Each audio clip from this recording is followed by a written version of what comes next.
아니라고 하면 이제 마무리 짓고 나서 설명을 드리도록 하겠습니다. 자, 뭐 제 양력은 넘어가도록 하고요. 자, 그럼 먼저 급여 관리라는 게 도대체 뭐냐에 대한 부분인데요. 사실 급여 관리라는 거는 결국 이제 급여 대장 안에 만들어지는 항목에 대해서 저희가 급여 관리라고 합니다. 참, 제가 요거 잠시만요. 저희가 결국은 법인 사업장이시든 여기 화면 보이시죠? 법인 사업장이시든 개인 사업장이든 간에 저희가 이제 매출을 올리실 거 아니에요? 자, 예를 들면 저희가 10억 원을 벌었다. 10억을 벌었다. 그러면 우리가 이 10억에 대해서 세금을 납부를 하셔야 되잖아요. 개인 사업자의 경우에는 이제 사업소득세를 내실 거고, 법인 사업장 같은 경우는 법인세를 이제 납부를 하시겠죠. 자, 근데 우리가 10억을 벌었다고 해서 10억이 다 저희 주머니에 들어오나요? 그렇지 않죠. 저희는 비용을 썼죠. 뭐죠? 임대료 내셨을 거죠. 자, 뭐 예를 들면 우리가 뭐 원재료비가 들어갔을 거고요.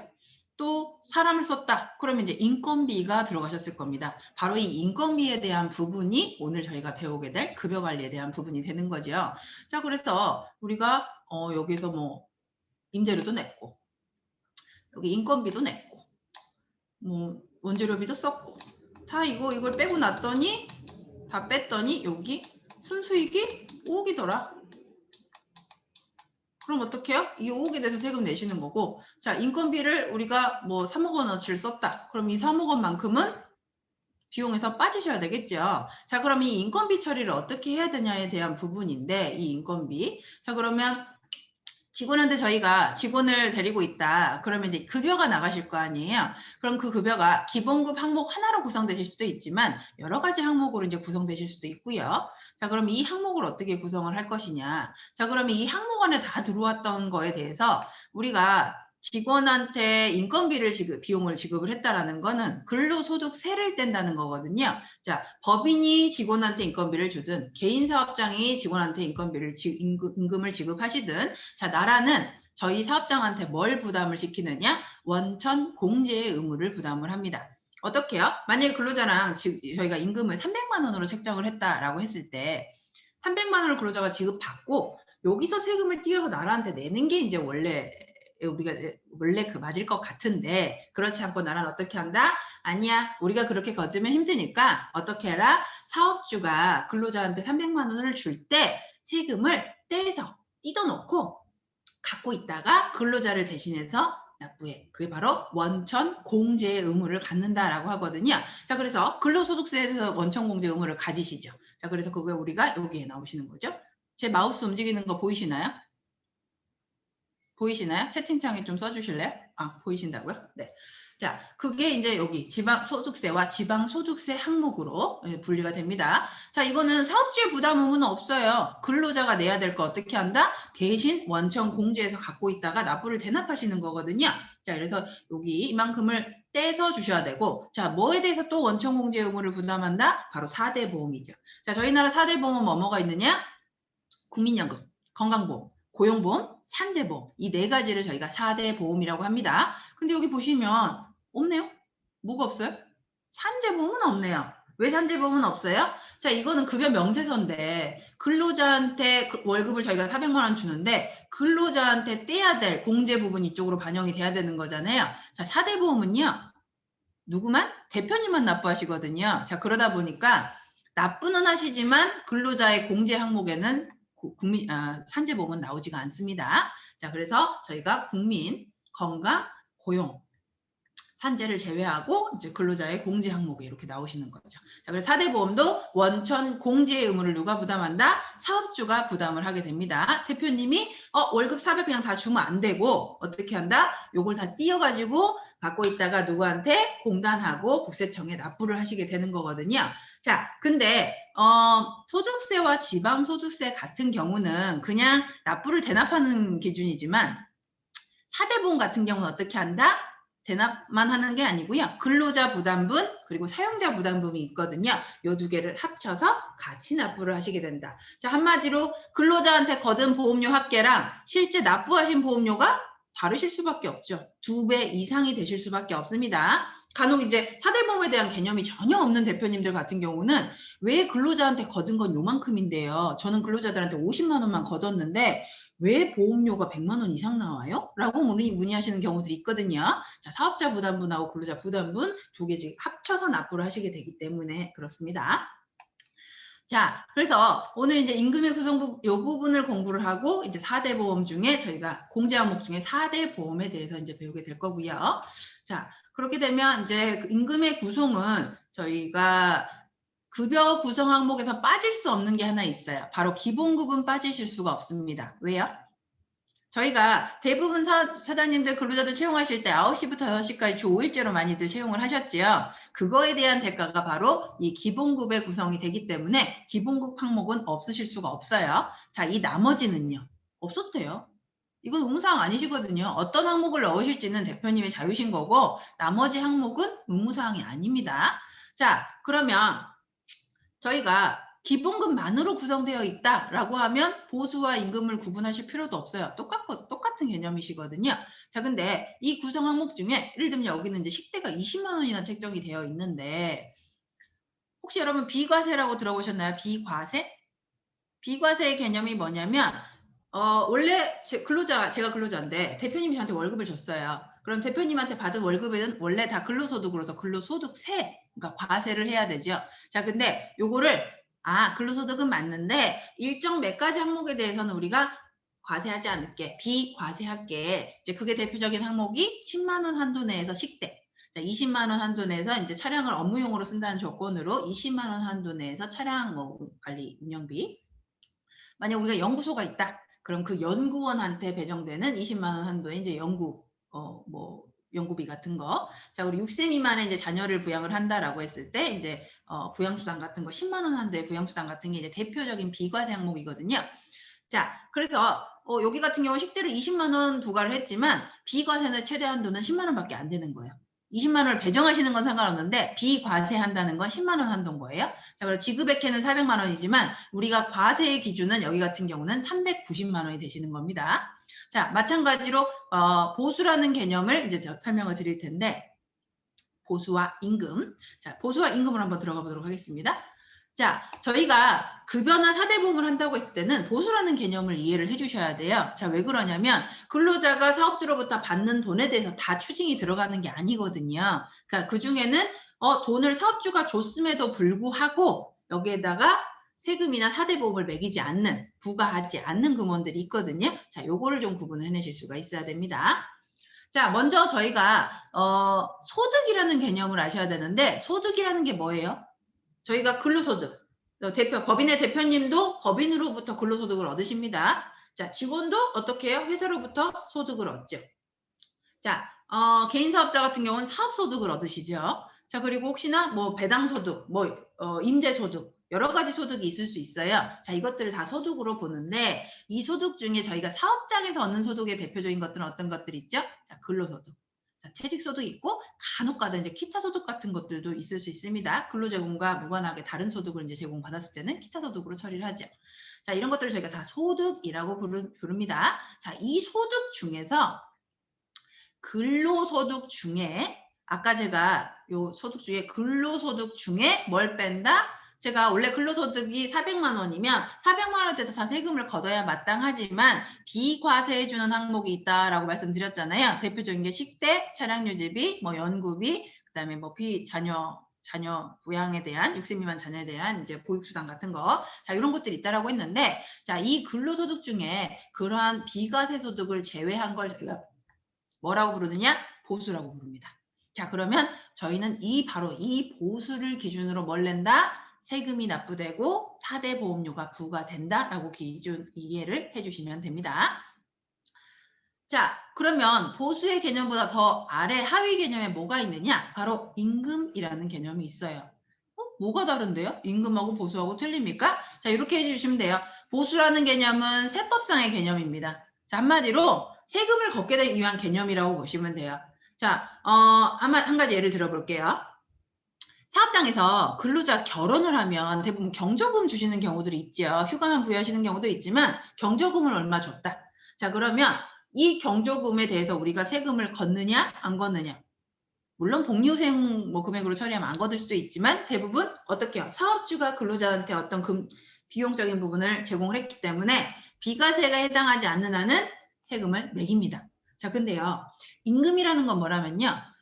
근로에 대한 대가로 사역주가 근로자한테 주는 걸 임금이라고 하거든요. 자, 그러면 내가 근로자가 결혼을 해가지고 사업주가 나한테 경조금을 준 건 근로에 대한 대가인가요? 자, 근로에 대한 대가라고 생각하시는 분. 채팅창에 근로에 대한 대가다. 아니다. yes, no 이렇게 한번 채팅창에 써보실래요? 근로에 대한 대가라고 생각하시는 분. 경조금. 결혼했다고 경조금 주고 뭐 아니면 no. yes, no. 노가 좀 많으신 상황이고 예스도 있으시네요. 자, 제가 결혼을 하고 말고는 제 노동력 제공하고는 아무 상관없습니다. 그렇죠? 제 노동력 제공은 9시부터 6시까지 근로를 약정을 한 거잖아요. 자, 이 노동력 제공하고 제 결혼 유무는 아무 상관없죠. 자, 비슷한 거로 만약에 생일 축하금을 줬다. 제가 생일이 다가온 거는 제 노동력 제공하고는 아무 상관없는 거예요. 만약에 부조금을 주셨다. 뭐 근로자분의 가족이 누가 돌아가셔가지고 회사가 부조금을 지급을 했다. 이것 또한 마찬가지로 제 노동력의 제공하고는 아무 상관없는 겁니다. 자, 근데 이거에 대해서 세금은 걷었죠. 그게 바로 보수에 대한 개념이라고 보시면 되고요. 자, 근데 이거는 임금은 아닌 거예요. 회사가 나한테 준 건 맞지만, 그러니까 보수는 맞지만 임금은 아닌 거예요. 자, 그래서 임금이 아니라고 하면은 요거를 못 받았기 때문에 내가 노동부에 쫓아가서 주세요를 못 하는 거죠. 세금은 내야 되지만 달라라고 청구할 만한 노동부에 쫓아가서 달라고 청구할 수 있는 권한은 없는 거. 자, 그래서 이 두 가지의 개념은 구분된다. 우리가 사대보험과 급여 관리를 할 때는 요 개념에 대한 이해가 반드시 있으셔야 됩니다. 자, 구체적으로 한번 들어가 보시면 자, 소득의 개념이고요. 자, 소득은 뭐예요? 사용자가 근로자한테 지급한 뭐 임금, 성과급, 복리후생비, 주식, 현물, 자, 과세의 대상이 되는 모든 금품을 저희가 소득이라고 부릅니다. 자, 여기서 대표적인 사업자가 근로자한테 주는 소득이 이제 근로소득이 대표적이죠. 자, 월급 저기 안에 다 들어가죠. 근로소득 안에 임금이 다 들어가시는 거죠. 자, 퇴직소득. 근로자가 이제 1년이라도 재직을 하고 퇴직금 나간다. 그럼 저희는 퇴직금을 주시게 되고요. 퇴직금 그냥 300만 원 계산됐으니까 300만 원 그냥 주시면 안 되죠. 뭘 떼고 주셔야 되죠? 퇴직소득세를 그때도 떼고 주시는 거예요. 자, 퇴직소득. 자, 이제 그 밖에 뭐 이자소득, 배당소득 뭐 이런 게 있는 근로자들도 있을 수 있죠. 사업장 내에서 거의 없지만. 자, 이게 이제 대표적인 사업장 내에서 받을 수 있는 소득들이고요. 자, 이 소득에서 뭘 뺀다? 이 근로소득에서 뭘 뺀다? 비과세 항목을 뺀다. 그럼 뭐가 된다? 보수가 되고 이 보수가 뭐의 기준이 된다? 저희가 세금을 납부하는 기준이 되죠. 자, 예를 들면 사업주께서 직원분한테 월급을 300만 원 책정을 하셨는데 그중에 10만 원을 식대, 비과세 식대로 처리하셨다. 그럼 저희는 직원이 근로소득세를 내는 기준이 400이다? 아니죠. 390이 되시는 거고요. 자, 직원과 내가 사대보험을 납부해야 될 그 기준은 뭐가 되죠? 400이 됩니까? 아니죠. 390이 되시는 겁니다. 이게 바로 보수의 개념이다라고 이해해 주시면 돼요. 자, 그래서 저희가 보수에는 어디서 확인하실 수 있느냐? 조금 화면이 흐리시죠? 자, 여기 보시면 감면소득회라고 해서 여기 이제 16번에 여기가 비과세를 제외한 보수의 합계가 나오시는 거거든요. 보통 이게 이제 저희가 원천징수 영수증이라고 연말정산할 때 이게 만들어지는 건데 여기 16번에 나오는 걸 가지고 저희가 세금도 납부하시고 4대 보험도 납부하신다라고 이해해 주시면 되겠어요. 자, 임금의 개념은 뭐라고요?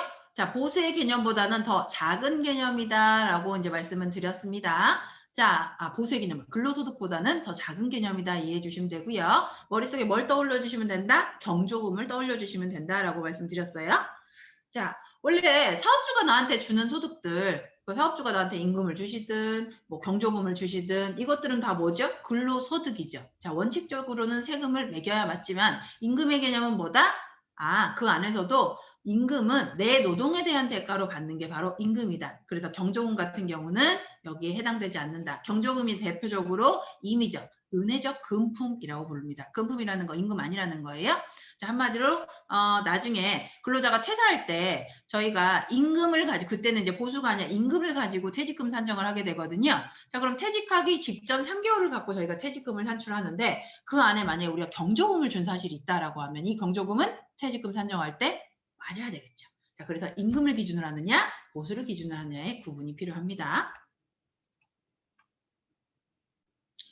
자, 이제 임금으로 한번 넘어가 보도록 할게요. 자, 저희가 임금이라는 건 뭐냐? 사업주가 근로자한테 뭐의 대가로? 근로에 대한 대가로 지급하는 게 임금입니다. 자, 그래서 대부분 아까 경조금 같은 건 의회적, 호의적 금품이라서 저희가 임금으로 인정하지 않습니다. 라고 했고, 자, 기본급은 100% 임금이겠죠. 기본급은 뭐에 대한 대가인데요?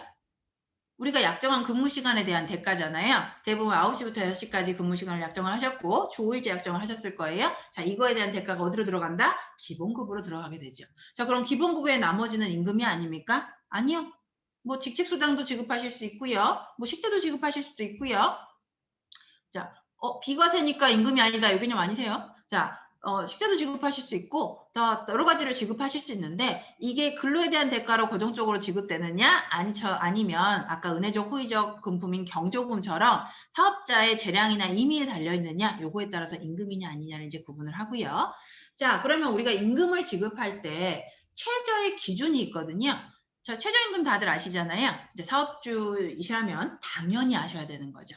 자, 내가 동업관계에 있는 동업자만 우리 사업장 내에 있습니다. 그럼 이 동업자는 근로자가 아니에요. 근로자라는 건 누구냐? 사업주한테 지휘감독을 받으면서 소정의 그 노동에 대한 대가로 임금을 받아가는 분들이 바로 근로자시거든요. 근데 우리 사업장에 지분 투자해가지고 나랑 같이 동업을 한 사람이 있다. 자, 이 사람은 일반적으로 임금 근로자라고 볼 수가 없어요. 그럼 이 사람은 어떻게 한다? 최저임금의 적용은 받지 않습니다. 자, 이제 내가 순수하게 뽑은 내 근로자에 대해서는 우리가 뭘 준수해야 된다? 최저임금을 준수해야 되고요. 이 최저임금은 언제부터 언제까지 적용되는 거냐? 1월 1일부터 10월 30일입니다. 31일까지. 해마다 발표가 되죠. 자, 그래서 지금 최저임금 시끌시끌하죠. 최저임금이 뭐 올라야 되니 말아야 되니? 하지만 어차피 8월 5일 전에 결정이 날 거고요. 자, 현재 2021년 1월 1일부터 12월 31일까지 적용되는 최저 시급은 8,720원입니다. 자, 편의상 제가 월급으로 이렇게 환산을 해놓은 것 뿐이지. 자, 그러면 무조건 182만 2,480원 이상을 지급해야 최저임금 위반이 아니구나? 아닙니다. 최저임금은 뭘로만 발표된다? 시급으로만 발표됩니다. 자, 이 182만 2,480원은 누구에 대한 월급을 제가 최저 월급을 환산을 한 거냐면 9시부터 6시까지 휴게시간 1시간 빼고 하루에 8시간 그리고 주 5일을 하시는 주 40시간을 근무하시는 분들에 대한 내용 최저 월급을 환산을 한 것뿐이에요. 자, 그러면 우리는 아직 사업장이 스타트업이니까 사업의 규모가 크지 않습니다. 그래서 예를 들어서 회계직원을 뽑고는 싶은데 요만큼의 임금을 다 인건비를 지급할 여력이 되지 않아서 근무 시간을 좀 짧게 해서 사람을 뽑고 싶은데 요거보다 덜 주면 안 되나요?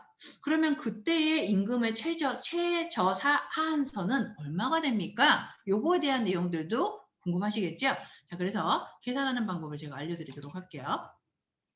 자, 우선 최저임금은 저희가 매월 지급하는 임금을 기준으로 산출을 하고요. 이거 조금 복잡하니까 최저임금 계산 방법부터 설명을 드리고 나서 설명드리도록 하겠습니다. 자, 최저임금 계산하는 방법은 굉장히 어렵지 않아요. 자, 보시면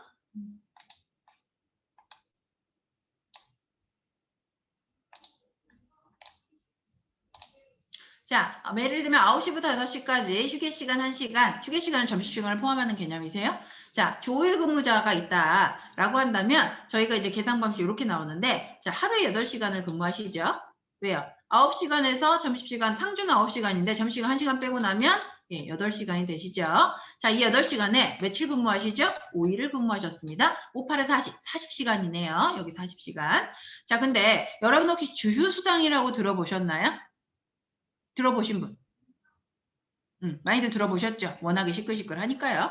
자, 주휴수당이라는 건 이렇게 우리가 출근하기로 약속한 날에 대해서 다 출근을 했을 경우에 비록 출근하지 않아도 이제 대부분 사업장은 아마 주일이 일요일로 되어 있으실 거예요. 법상으로 일요일로 측정되어 있지는 않는데 이제 편의상 일반적인 사업장들은 일요일로 하죠. 자, 그러면 일요일날 출근하지 않아도 그거에 대한 대가가 월급에 포함되셔야 되거든요. 그게 바로 이제 주휴수당이고요. 이 주휴수당은 하루의 근무 시간만큼입니다. 자, 그래서 8시간. 자, 이게 이제 여기 주휴. 그럼 내가 일한 시간 40시간에 내가 일하지 않은 시간 주휴. 이렇게 해서 총 한 주는 48시간이 도출이 되시는 거고요. 자, 이 48시간은 한 주 거죠. 그럼 월급을 도출을 하려면 한 달을 뽑아봐야 되는데 여러분 한 달이 4주예요? 5주예요? 어떤 달은 4주고 어떤 달은 5주죠? 자, 그러면 요거 평균적인 걸 뽑아봐야 되는데 어떤 달은 4주고 어떤 달은 5주니까 4주를 곱하면 너무 적게 나올 거고 5주를 곱하면 너무 많이 나올 거란 말입니다. 자, 그러면 이거를 1년 365일을 1년 12달로 나누고 한 주의 간격인 7일로 나누면요. 평균 주수는 4.345주가 나오시거든요. 3, 4, 5. 요걸 곱하시면 이게 바로 208.5가 되시는 거고 이게 반올림 돼서 주 40시간에 대한 근무 월 소정 근로시간은 209시간이다. 자, 그래서 209에 현재 올해 년도의 최저시급인 8,720원을 곱하게 되면 182만 2,480원 이 이상을 지급을 하셔야 된다라는 개념이 도출되시는 거예요. 그래서 이것보다 이렇게 근무 시간을 주셨는데 이거보다 임금이 182만 2,480원보다 임금이 적다라고 하면 현재 뭐가 된다? 최저임금 위반이 되시는 겁니다. 자, 그러면 한마디로 기본급은 얼마 이상이셔야 된다? 우리가 이렇게 근무 시간을 설계를 하고 있는데 월급이 기본급이 182만 2,480원 이상으로 설계가 되셔야 된다라는 개념으로 이해해 주시면 되겠습니다. 자, 그러면 우리가 사람을 좀 뽑고 싶은데요. 근데 저희가 풀타임으로 굳이 뽑을 필요가 없어요. 이만큼 182만 2,480원이 좀 부담스럽습니다. 잠깐 한 10시부터 5시까지 나오셔가지고 좀 짧게 일하시고 가시는 분을 좀 뽑고 싶은데 이때는 그럼 얼마를 준수를 해야 됩니까? 에 대한 내용이거든요. 자, 그러면 여기로 이제 내려가 보시면 만약 우리가 회계 담당자를 좀 뽑고 싶은데 10시부터 7시까지만 5시까지만 하면 됩니다. 자, 라고 했을 때 자, 10시부터 5시까지 휴게 시간 1시간 빼면 어떻게 되죠? 자, 원래 상주는 7시간인데 휴게 1시간을 빼면 저희가 6시간을 근무하시게 되는 거죠. 자, 6시간에 주 5일제니까 5, 6에 30시간이 되시는 거고 자, 그럼 주휴를 또 계산을 해놔야 되는데 주휴는 어떻게 계산하시냐? 계산 방법이 이거 간단해요. 한 주의 근무시간 나누기 40 곱하기 8입니다. 이게 이제 비율을 뽑아내는 거예요. 주휴는 8을 넘지 않습니다. 어떤 경우에도. 저희 사장은 연장해가지고 하루에 10시간 근무하는데요. 그럼 주휴도 10로 가야 되나요? 아니요. 주휴는 절대 8을 넘지 않습니다. 자, 이렇게 하면 뭐가 되죠? 주휴까지 포함하면 한 주에 36시간 근무하시게 되고요. 이걸 평균 주신 4.345주를 곱하면 156.4가 나오는데 4 버려버리고 156 곱하기 8,720원. 이게 바로 이 사람의 최저임금이 되시는 거고 이 이상만 지급하시면 전혀 문제가 안 되세요. 이 이하를 지급하신다. 뭐가 된다? 최저임금 위반이 돼버린다. 최저임금 위반은 뭐가 위험해요? 최저임금 위반은 근로기준법 위반 중에 가장 셉니다. 자, 그래서 대표님들 무슨 일이 있어도 최저임금은 준수를 해주셔야 됩니다. 자, 이거보다 더 짧게 근무를 좀 뽑고 싶은데요.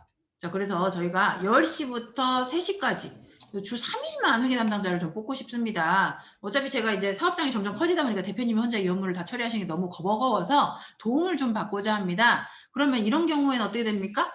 자, 똑같아요. 근데 뭐가 다르죠? 이 계산, 자, 그러면 이 사람은 4시간 근무를 하시는 거죠. 점심시간 빼면 상주 5시간에서 1시간 빼면 4시간 근무를 하시는 거고 4시간 곱하기 3일 12시간 근무를 하셨네요. 주휴가 어디 갔어요? 주휴가? 네, 한 주의 근무 시간이 15시간이 안 되시잖아요. 15시간 미만. 그러니까 14시간 30분이다. 자, 이런 경우에는 주휴를 계산하지 않아요. 주 15시간 미만 근로자의 경우는 주휴가 계산되지 않습니다. 자, 그래서 4.345주만 곱하시면 되고요. 자, 52시간 곱하기 8,720원이 이 사람한테 지급의 최저임금입니다. 최저임금보다 많이 주시는 건 누구도 뭐라 하지 않아요. 최저임금 이만큼이라고 최저임금으로 사람 뽑을 수는 없죠. 근로자가 안 오실 테니까. 자, 어쨌거나 최소 이만큼 이상은 지급하셔야 되고 그럼 기본급은 당연히 요 이상으로 구성이 되셔야 된다라고 이해해 주시면 되고요. 자, 한 가지 더. 그러면 아까 182만 2,480원 이상만 지급하면 된다고 했더니 세무법인에다가 이거를 맡겼더니 급여대장을 이렇게 만들어 주시더라고요. 172만 2,480원에다가 저희가 급여가 190만 원입니다.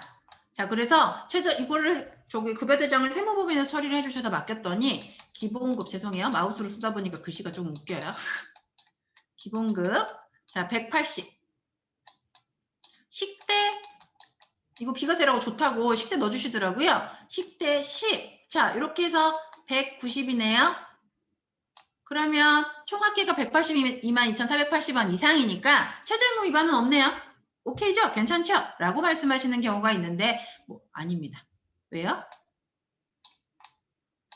자, 이 경우에는 최저임금 위반이 되실 수도 있어요. 왜요? 자, 비과세식 항목을 적용을 하실 때 조금 주의를 해주셔야 되는데, 자, 비과세 항목에 대해서는 저희가 원래 매달 지급하는 건 최저임금에 넣어서 포함을 해줘요. 그래서 최저임금 위반 여부를 판단을 해주는데, 뭐를 제외를 해버리느냐? 자, 식비, 숙박비, 교통비 등 이런 것들을 뭐라고 봐버려요? 생활보조 복리후생을 위한 임금으로 봐가지고 최저임금에다가 전액을 다 안 넣어줄 거야. 얼마만큼 넣어줄 거야? 올해 연도 같은 경우는 54,674원까지만 넣어줄 거야. 그러니까 10만 원을 저희가 최저임금에 넣어놨잖아요.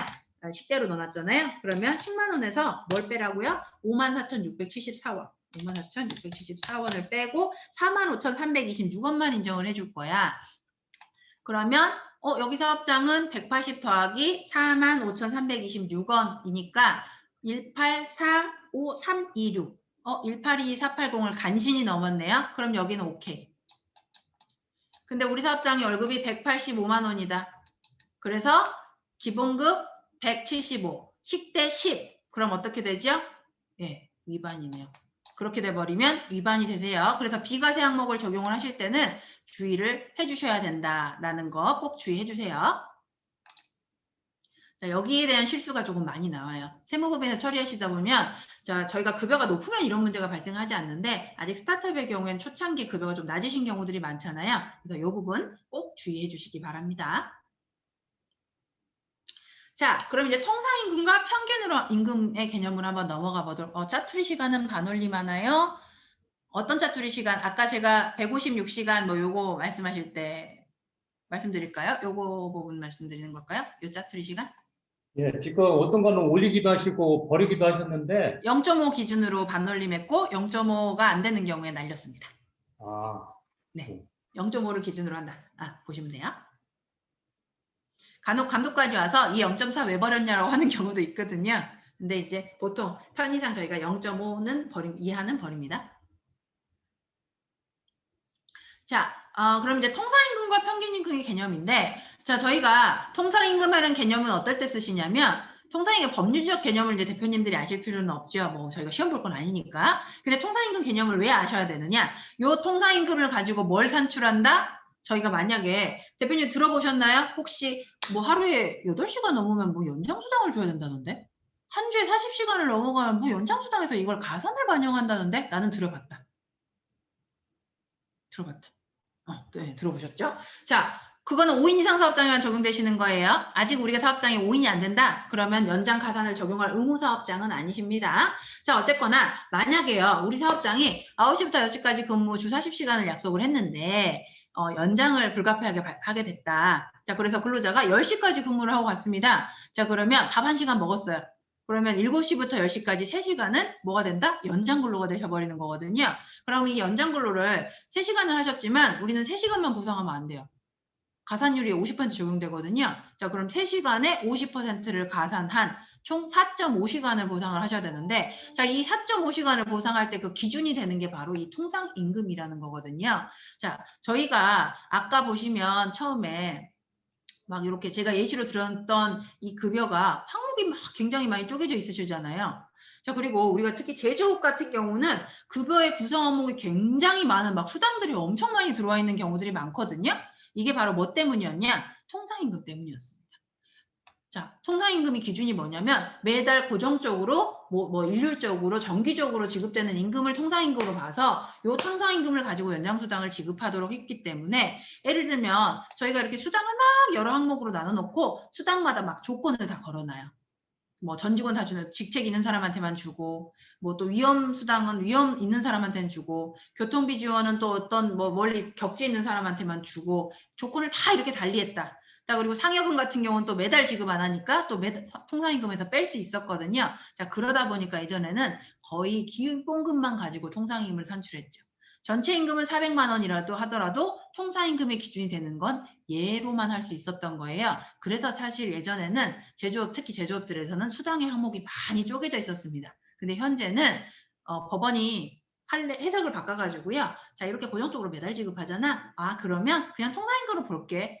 그렇기 때문에 최근에는 통상임금을 무리하게 막 이게 급여의 구성한 걸 무리하게 쪼개실 필요가 없어졌어요.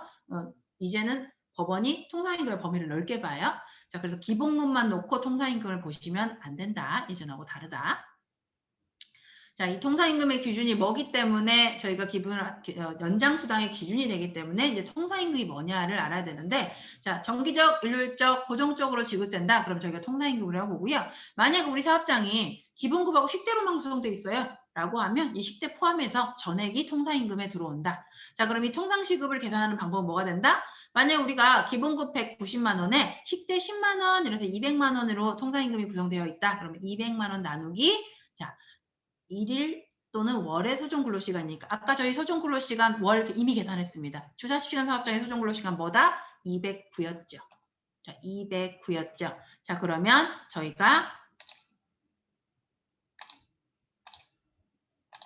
자, 200만 원이다.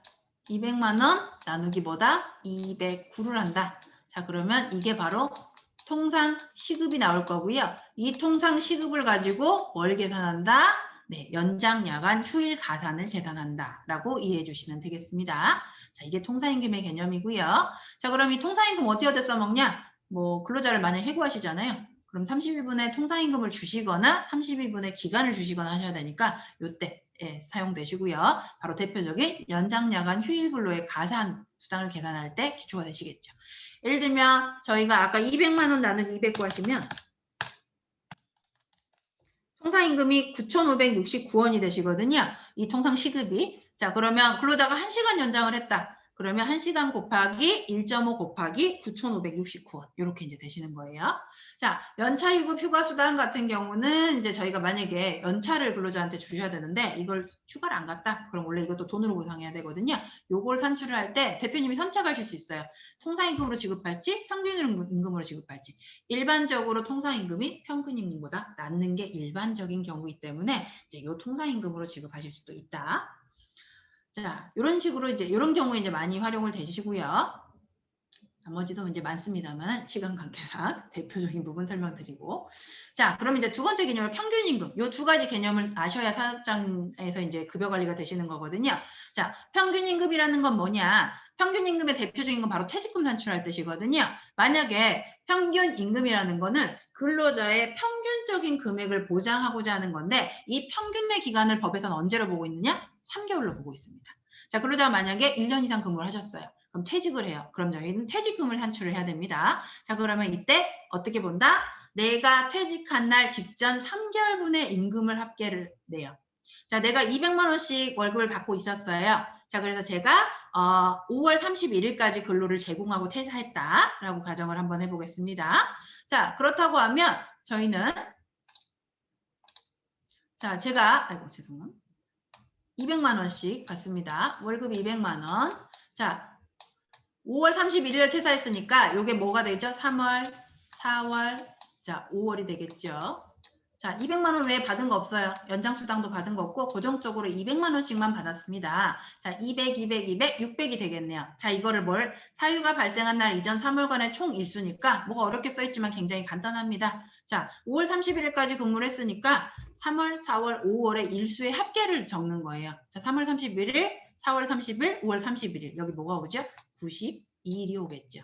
자, 이렇게 되면 평균 1급이 도출이 될 거고요. 요 평균 1급을 가지고 저희가 이제 퇴직금을 산출을 하게 되는 거거든요. 자, 이게 바로 평균 임금의 개념이고, 자, 이 평균 임금 안에는 예를 들면 저희가 3월 달에요. 근로자한테 임금이 아닌 거를 줬다. 경조금을 줬습니다. 그래서 3월에는 사실상 근로자가 받아간 돈이 200만 원이 아니고요. 240만 원을 받아갔는데요.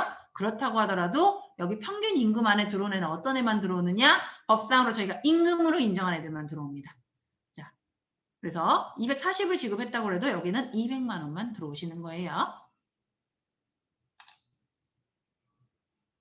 자, 그럼 3개월간의 임금 총액에 이제 대표님들 혹시 내가 근로자 저희가 1월에 경영성과금을 지급을 했는데요. 경영성과금이 좀 많이 나갔습니다. 근데 1월에 지급을 했는데 근로자가 3월에 퇴사를 했어요. 1월, 2월, 3월이 평균이네요. 그러면 1월에 경영성과금을 지급했기 때문에 이 사람의 퇴직금이 급격하게 올라가겠죠. 평균임금 자체가 이렇게 올라갈 겁니다. 그걸로 계산을 해줘야 되나요? 임금 총액 안에 다 넣어줘야 합니까? 아니면 상여금을 저희가 1년에 2번 지급하는데 그 상여금을 지급받고 3개월 안에 이 사람이 퇴사를 했습니다. 그럼 그 상여금의 전액이 이 임금총 3개월의 임금총액 안에 다 들어가야 됩니까? 자, 상여금의 경우에는 3개월을 기준으로 놓고 보시면 안 되고요. 5월 31일을 퇴사했다. 그럼 전년도 6월 1일부터 5월 31일까지 지급한 상여금의 12분의 3만큼만 넣어주셔야 되고요. 경영성과금이다. 사전에 지급이 약정되어 있지 않고 지급률도 정해져 있지 않고 그냥 대표님이 그냥 뭐 지급률을 어떻게 할지 이번에 지급할지 말지 이걸 대표님이 결정하는 경영성과금이었다. 요건 아예 3개월 임금총액 안에서 누락됩니다. 제외하실 수가 있어요. 자, 이게 3개월간의 임금총액에 대한 내용이었고요. 자, 그럼 만약에 만약에 그 3개월을 계산하려고 봤더니 근로자가 이전 3개월 동안 휴직을 했습니다. 그 이전 3개월 동안 다쳐가지고 산재로 병원에 가 있어서 내가 임금을 준 적이 없어요. 이런 경우에는 어떻게 계산합니까? 자, 휴업한 기간, 출산휴가 간 기간, 뭐 육아휴직 기간 또는 뭐 업무 외에 부상 질병 또는 업무상으로 갔던 이 기간 동안은 기관과 임금에서 각각 빼셔야 돼요. 자, 그 말인즉슨 자, 여기 만약에 이달 4월에 휴직을 해가지고요. 4월에 임금이 아예 안 받았습니다. 빵이었습니다. 그럼 이 사람 총 임금 총액은 400만 원밖에 안 되겠죠. 자, 그럼 여기 92일로 나누시면 이 사람 평균 임금 어떻게 떨어져요? 평균 임금이 확 떨어져 버리겠죠. 기간의 수도 빼라 이거예요. 4월에 30일간을 빼라. 자, 그럼 뭐가 되죠? 여기는 62일이 되겠죠. 자, 이렇게 계산해 주시면 되고요. 자, 아예 계산을 해보려고 봤더니 아예 그 3개월이 하나도 없어요. 3개월 동안 임금을 하나도 안 받았어요. 그때 다 휴직 기간이었습니다. 그럼 어떻게 계산되느냐? 아예 그 3개월 임금을 받은 마지막 일수로 찾아가서요. 그 앞에 3개월을 여기로 끌고 오시면 돼요. 아예 하나도 없을 경우에는 그렇게 계산을 해주시면 됩니다. 일부라도 있을 경우에는 각각 빼고, 자, 돈에서도 빼고, 일수에서도 빼고 이렇게 이해해 주시면 돼요. 이게 바로 평균 임금의 개념이세요. 자, 총 일수는 아까 89일에서 90일이 최대인데 어떻게 한다? 중간에 휴직이나 이런 사유가 있으면 그 기간을 빼고 평균 1급을 도출하셔야 된다. 자, 그리고 아까 성과급, 경영성과급은 평균 임금에 포함한다 만다? 네. 대표님 사업주 재량에 따라서 지급하는 경영성과급, 예, 저희 평균 임금 포함하지 않고요. 자, 경영성과급인데 사전에 뭐 약정이 안 돼 있다. 이것도 마찬가지로 누락합니다. 근데 만약 영업사원한테 우리가 매출액 얼마 달성하면 얼마 준다라고 아예 약정되어 있던 성과급 같은 경우 어떻게 한다? 요건 평균 임금에 들어갑니다. 요때는 누락하시면 안 돼요. 자, 집단 성과급과 개인 성과급은 구분을 해주셔야 됩니다. 자, 개인 성과급을 주기는 줬는데 저는 직원하고 사전에 이거 약정한 적이 없어요. 그렇다고 한다면 요거는 누락이세요. 자, 평균 임금을 사용하시는 대표적인 사유는 퇴직금이시고요. 자, 만약 우리 사업장이 코로나 때문에 휴업을 했다. 물론 이제 나라가 지시를 해서 휴업을 하게 되면 평균 임금 70% 지급하실 의무는 없지만 그게 아니고 내 사정으로 휴업을 했다라고 하면 평균 임금의 70%를 지급을 하셔야 되고요.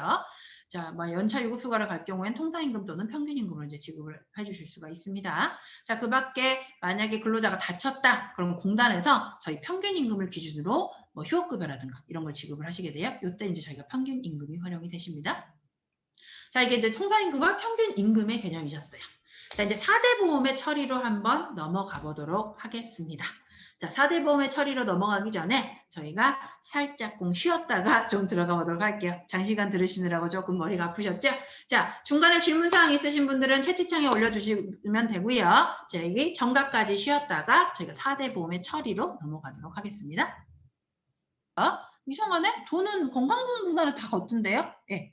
징수만 건보해서 통합이 된 거예요. 돈 걷는 것만 건보가 통합을 해간 거고 각각의 업무는 각각 공단에서 처리를 합니다. 자, 그래서 국민연금공단이 관리를 하고요.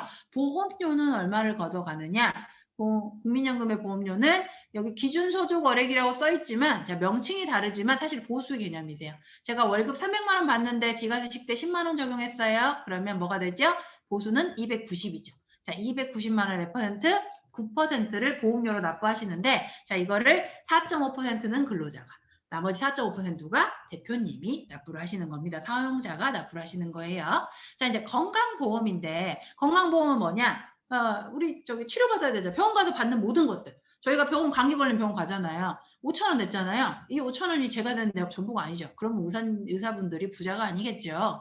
당연히 우리는 5,000원밖에 안 냈지만 훨씬 많은 돈을 공단으로부터 이제 받아가거든요. 바로 그게 이제 건강보험입니다. 자, 그래서 건강보험은 저희가 태어나서부터 죽을 때까지 의료 서비스를 받게 되죠. 그래서 나이 제한 없어요. 자, 내가 70세이든 간에 우리 사업장에 가입 근로자로서 업무를 한다. 아니면 내가 대표님이 법인의 대표님이다 라고 하면 건강보험은 납부하셔야 되는 거예요. 왜요? 나이 제한이 없거든요. 국민연금은 노후소득 보장을 목적으로 하니까 60세부터는 수령을 하시는 거죠. 물론 소득이 있으면 이제 바로 수령을 못 하실 수 있지만 어쨌거나 60세까지 어느 기점부터는 연금을 타가야 될 나이라는 제한이 있는데 건강보험은 없어요. 태어나는 순간부터 죽는 순간까지 의료급여의 혜택을 받을 거니까 나이 제한이 없습니다. 자, 그래서 우리 사업장에 입사를 한다. 그럼 법인의 대표님이든 근로자든 직장 가입자로서 가입을 하시는 겁니다. 자, 누가 관리하느냐? 국민건강보험공단이 관리를 하고요. 보험료는 어떻게 되는데요? 자, 기준소득월액이라 써있지만 뭐에? 보수에. 자, 비과세 빼고 보수에 얼마? 6.86%를 어떻게? 반반. 그래서 6.86 반은 얼마죠? 자, 3.43, 3.43%를 각각 납부를 하게 됩니다. 자, 그러면 이제 근로자의 월급에서 저희가 근로자 월급이 100만 원이다 라고 하면 34,300원을 근로자한테 걷고, 자, 대표님이 다시 34,300원을 붙여가지고 납부를 하게 되는 거죠. 자, 근데요, 건강보험에는 특이한 게 달라붙어야 뭐냐? 요 장기요양보험료라는 게 달라붙는데, 요거는 건강보험료의 11.52%를 대표님도 내고 근로자도 냅니다. 자, 그래서 근로자 월급이 100만 원이었다. 그럼 34,300원에 11.52%를 장기요양보험료로 납부를 하시게 돼요. 이게 둘이 세트예요, 세트. 자, 고용보험은 뭐냐? 요걸 쫙 반으로 갈라가지고요. 고용보험, 산재보험은 누가 가입 대상이냐? 예, 돈은 대표님도 내는데 혜택은 누가 보느냐? 근로자만 봐요. 자, 법인에 내가 설사 대표이사 마치 법인에 채용된 것처럼 본다라고 하더라도 대표님은 근로자가 아니거든요. 자, 누구만? 예, 근로자만 해당이 됩니다. 자, 그래서 법인에 대표님 한 명만 있다라고 하면 국민연금하고 건강보험만 취득하는 거, 고용산재보험은 취득할 수가 없어요. 자, 고용보험 뭔데요? 고용보험요? 고용보험 하면 여러분 머릿속에 떠오르는 거 하나밖에 없을 거예요. 실업급여. 네, 맞습니다. 실업 상태인 사람한테 지원을 해주려고 이제 마련을 한 건데, 네, 그래서 이제 근로자의 신분을 가진다라고 하면 무조건 보험료 걷어요. 자, 근데 실업급여는 만약에 우리 사업장에 65세가 넘어서 채용이 됐다. 재직 중인 상태에서 65세가 넘은 분은 실업급여를 수급하지만 65세가 넘어서 우리 사업장에 채용이 됐다. 이분은 실업급여 못 받습니다. 그 사람한테는 고용보험료 걷지 마세요. 그리고 누가 관리하느냐? 고용지원센터하고 근로복지공단이 관리하는데 행정업무, 그러니까 취득하고 상실하고 이런 업무는 근로복지공단이 관리하고 실업급여에 대한 부분은 고용지원센터에서 관리한다라고 생각하시면 됩니다. 자, 그래서 실업급여는요. 아까 그 보수에다가 내가 월급 300 받는데 비과세 빼고 290이다. 그러면 290에 1.6%를 누구랑 사업주랑 나랑 0.8, 0.8 반반 납부하십니다. 자, 내가 월급이 100만 원이면 근로자 8,000원, 네.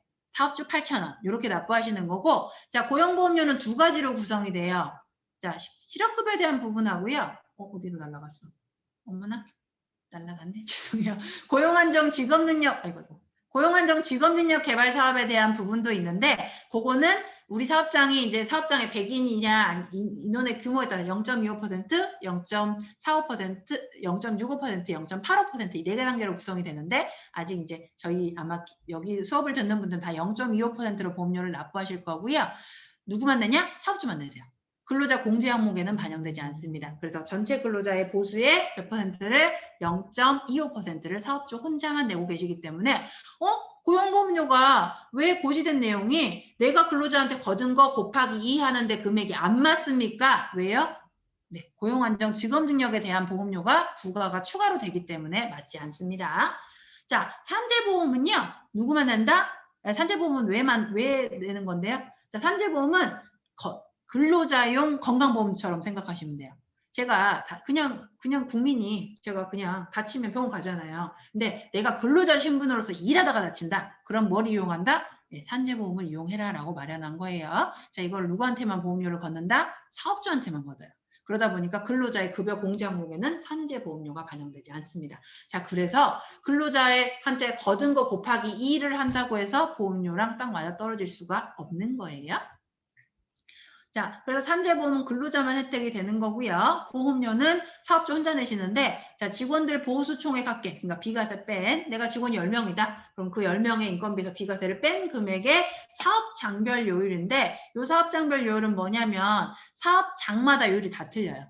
예를 들면 우리가 탄광업이다. 우리가 뭐 제조업이다. 우리가 서비스업이다. 자, 사업장의 위험률이 똑같습니까? 탄광업이 요율이 제일 높거든요. 탄광 만약에 터져봐요. 막혀봐요. 그럼 동시에 사망사고 몇 명씩 생겨버리거든요. 자, 이런 사업장이랑 서비스 업종은 사실 산재일이 터질 일이 많이 없거든요. 그러면 여기랑 여기 요일 똑같이 하는 게 합리적인가요? 다르죠? 그래서 사업의 규모를 크게 10가지로 구분해놓고 세부 항목을 다 나눕니다. 그래서 사업장별로 요율이 다 달라요. 그래서 오늘 여러분 수업 듣는 여러분의 사업장별 요율은 다 다르실 거예요. 자, 이렇게 해서 누구 만든다? 사장님 만든다. 이게 바로 4대 보험입니다.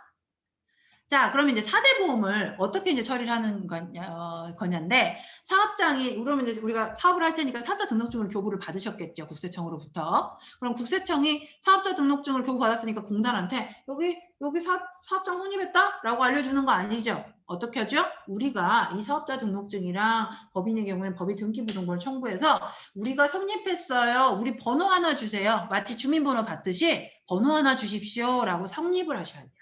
그걸 바로 성립신고라고 하는 겁니다. 자, 우리가 법인의 대표님이다. 그럼 그 성립신고를 뭐만 할 수 있다? 국민하고 건강만 하시는 거고, 자, 나는 개인 사업주다. 근데 직원이 한 명도 없다. 그럼 이거 성립 못해요. 사업장 성립 못하는 거예요. 자, 직원을 한 명 채용했었을 때부터 성립하시는 겁니다. 자, 그러면 언제까지 신고를 성립을 열어야 되는데요? 예, 근로자를 채용한 날로부터 14일 이내에 성립을 하셔야 되고요. 자, 요거를 위반하시면 큰일 납니까? 아까 근로자 산재 배웠죠? 산재만 안 터졌으면 큰일은 안 나요. 근데 산재가 터졌다? 좀 불이익이 크실 수 있습니다. 그래서 14일 이내에 성립을 하셔야 된다는 거 기억해 주시고요.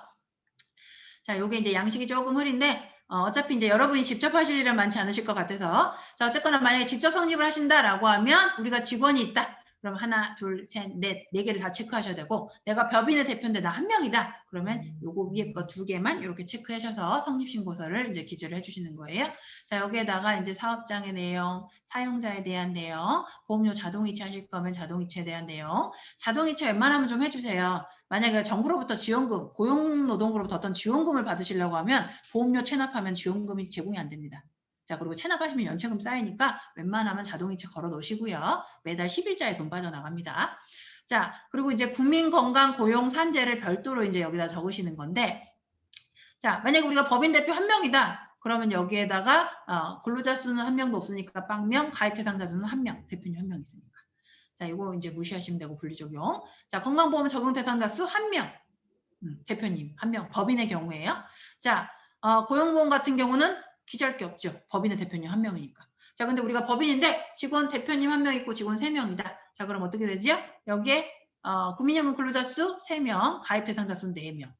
자, 건강보험 같은 경우 적용 대상자 수 대표님 포함해서 4명. 4명. 고용보험 같은 경우는 직원만 적게 되니까 피보험자 수 3명. 자, 산재보험 3명 이렇게 써주시면 돼요. 여기 회색 부분은 저희가 쓰는 거 아니에요.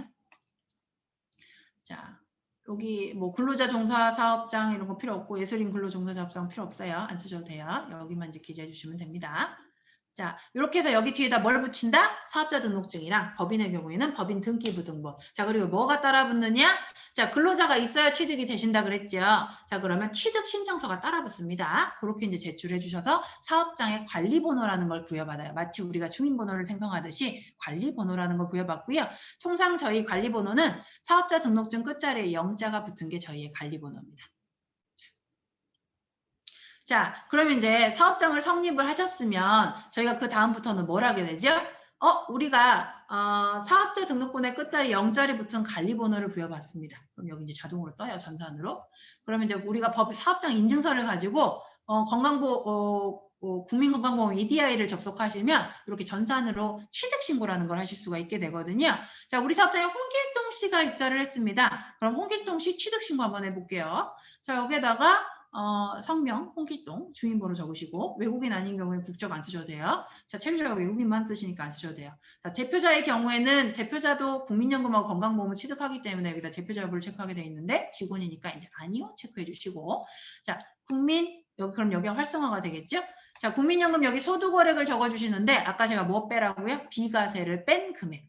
그러니까 우리가 월급을 300만 원 주기로 했는데 여기다 비과세식 때 10만 원을 반영할 거다. 자, 그렇다고 하면 여기다 뭐 적으시면 되죠? 290만 원 적으시면 돼요. 290만 원 띵띵띵 똑같이 여기 써져요. 자, 취득일자는 언제? 입사일이 취득이 됩니다. 홍길동 씨가 5월 1일 날 입사하셨다? 그럼 여기다 5월 1일 써주시면 돼요.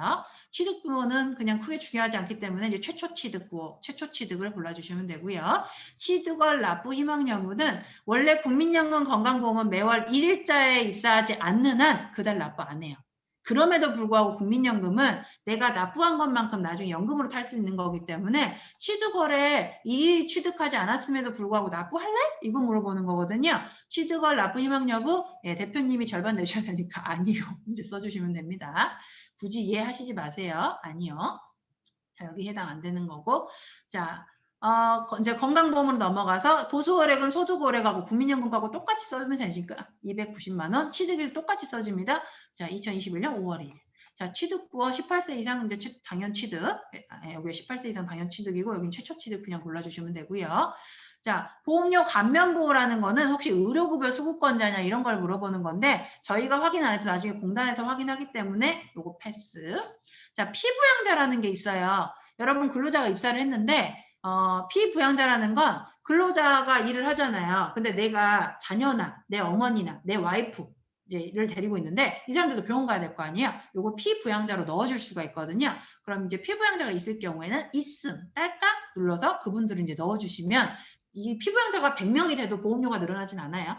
그 대신 피부양자가 무조건 다 되는 건 아닙니다. 아무나 되시는 건 아니에요. 피부양자는 조건이 있어요. 부양요건, 소득요건, 재산요건 이 세 가지 있어요. 우리가 그걸 따질 필요는 없고요. 근로자가 요청하시면 넣어주시되 판단은 누가 한다? 공단이 합니다. 요건이 안 되면 빠져요. 자, 고용보험 같은 경우 월급 평균 보수 우리가 이제 월급이 300인데 비과세 10만 원 했으면 290 똑같이 써질 거고 취득일 똑같이 써집니다. 자, 이제 이게 좀 다르죠. 일주에 소정 근로시간을 쓰래요. 자, 여러분 같은 경우는 40시간이 되실 거고 주휴 뺀 시간 적는 거예요. 한 주에 몇 시간 근무하냐 휴게 시간 빼고 주휴도 빼고 기재해 주시는 겁니다. 자, 일반적으로 40시간 될 거고요. 만약에 한 주에 휴게 시간 빼고 하루에 6시간 근무하는데 5일째다. 그럼 30시간 되실 거고. 자, 이렇게 써주시면 됩니다. 자, 직종 부호는 보시면 되게 다양해요. 그래서 그냥 유사한 걸로 사실 약간 통계적 목적으로 활용하는 거기 때문에 틀려도 큰 상관없어요. 자, 직종 부호 골라가지고 대충 이제 비슷한 걸로 하나 골라주시면 되고 자, 계약직 여부를 물어봐요. 계약직이라는 건 뭐예요?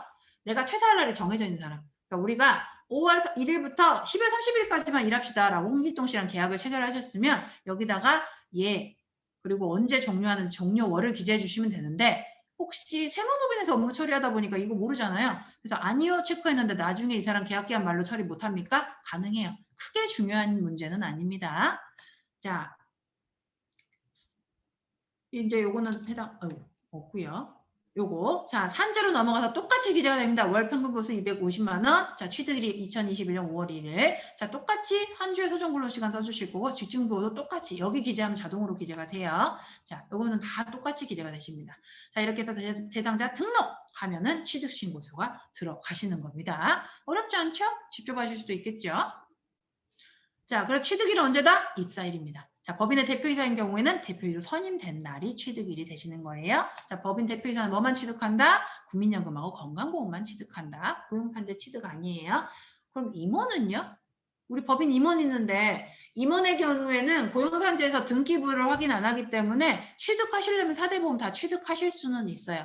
이거는 조금 깊이 근로자성에 대한 내용은 조금 깊이 들어가셔야 되는 내용이라 우선은 4대 보험 내용을 설명 드리도록 하겠습니다. 자, 근데 혹시요.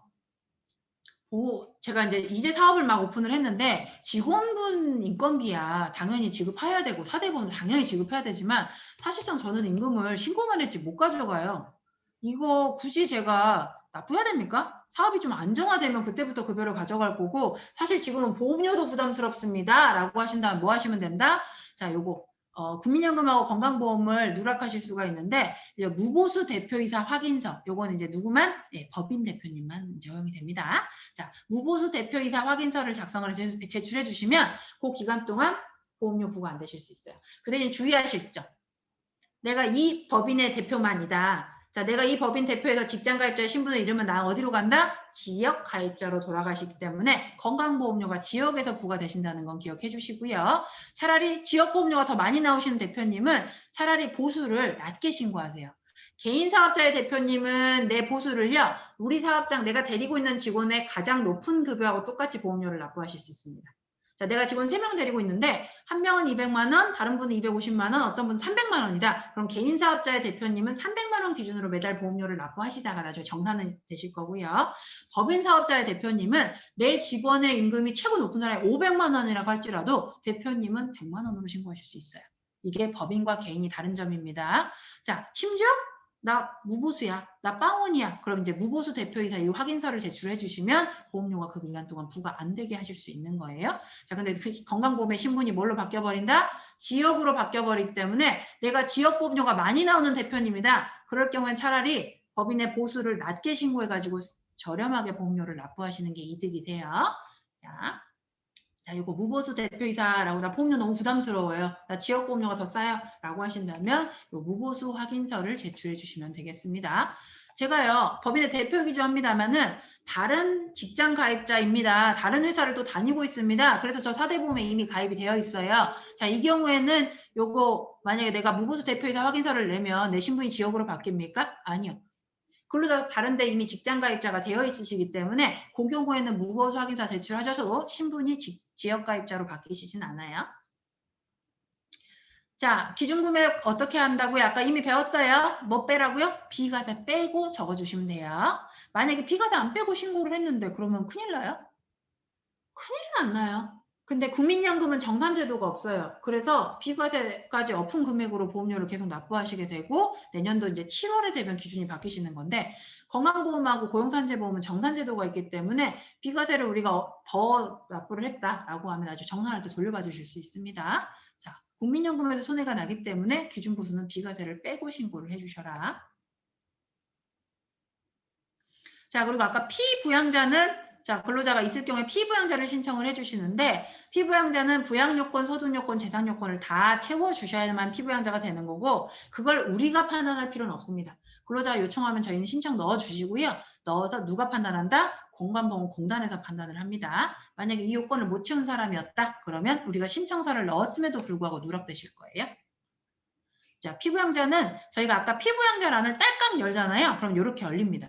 그러면 가입자의 홍길동 씨 아까 요거 자동으로 기재가 되어 있을 거고 자 홍길동 씨가 와이프를 넣고 싶다. 그러면 와이프 이름하고 우리가 주민등록번호하고 관계부호 이제 와이프 아내 이렇게 넣어주시고 이제 부부는 최초 취득 자 연월일은 홍길동 씨 입사일하고 똑같이 맞춰주시면 돼요. 자 홍길동 씨가 중간에 피부양자를 넣어달라고 요청을 하셨다. 그러면 그때를 연월일로 넣어주시면 됩니다. 자 사유 골라가지고 최대상자 등록 넣어주시면 돼요. 이러면 이제 피부양자를 대상이 되는지 안 되는지 누가 판단한다? 공단이 판단을 합니다. 누가요? 건강보험공단이 저희 자료 다 갖고 있거든요. 자, 그걸로 조건이 되는지 안 되는지를 판단을 합니다. 자, 그래서 피부양자를 넣어주시려면 당연히 신청하는 사람 주민번호가 있어야 대표님이 신청이 되시는 거예요. 자, 국민연금 아까 취득할 때 취득부호는 요걸 참조해서 골라주시면 돼요. 자, 그래서 우리는 1번 골라주시면 되고요. 자, 건강보험 취득부호는 대부분 전 00번을 그냥 씁니다. 다른 데서 왔던 5번을 쓰든 6번을 쓰든 큰 문제 없기 때문에 저는 그냥 0번으로 취득을 해요. 자, 아까 소정근로시간 일주의 소정근로시간 적어주시고요. 만약에 소정근로시간이 뭐 월 단위로 매번 다르다라고 하면 요 월 소정근로시간 곱하기 12 나누기 365 곱하기 7하고 소시점 이하는 반올림 하라는데 이렇게 계산 방법 활용하실 일은 거의 없겠죠. 자, 주휴일 빠진다. 내가 순수하게 한 주간 근로 제공하는 시간만 기재해 주시면 됩니다. 40시간을 넘을 경우에는 40시간만 적어주시면 돼요. 소정근로시간 40시간 넘게 안 적어요. 자, 아까 취득월 납부희망, 미희망 체크해 주시면 되고요. 자, 이번에는 직원이 안녕, 우리 사업장을 떠난대요. 그럼 상실신고는 이렇게 해주시면 됩니다. 자, 전산으로 들어가시면 여기 다 떠져 있을 거고요. 자, 홍길동 씨가 5월 31일자로 퇴사하신다고 합니다. 꼴랑 한 달이라고 가신대요. 자, 그러면 우리가 자, 여기 공통 상실할 거니까 전체 체크해 주시고요. 홍길동이 주인번호 입력하시고 전화번호 기재 안 하셔도 돼요. 자, 상실일은 어떻게 된다? 상실일은요. 내가 마지막 근로를 제공한 날 플러스 1일이에요. 자, 5월 31일까지 근무하고 나가시면 뭐가 된다? 2021년 6월 1일이 상실일이 되십니다. 요거 이제 많이들 모르셔서 틀리시는 경우들이 있어요. 자, 그래서 플러스 1일 기재해 주시고요. 그럼 여기다 딱 상실일 2021년 6월 1일 기재해 주시면 똑같이 땅땅땅땅 기재가 되시죠. 자, 상실 부호는 뭐가 되느냐? 자, 사업장, 이직, 퇴사 요게 되시겠죠? 자, 사망의 경우에는 사망 골라주시면 되고요. 자, 초일 취득가 만약에 근로자, 요거는 뭐에 대해서 물어보는 거냐면 만약에 근로자가 5월 2일 날 입사했다가 5월 31일 날 퇴사한다. 그럼 그때 보험료 안 내요. 근데 5월 1일 날 입사했다가 5월에 상실한다. 그날 보험료 내고 나갑니다. 자, 근데 그럼에도 불구하고 납부할래? 야, 요건 무조건 미희망이에요. 미희망. 자, 그리고 이제 건강보험은 상실일 똑같이 기재가 자동으로 되고요. 상실보험, 뭐 이제 퇴사 골라주시면 되고. 자, 연간 보수총액을 적으라고 합니다. 올해 뭐죠?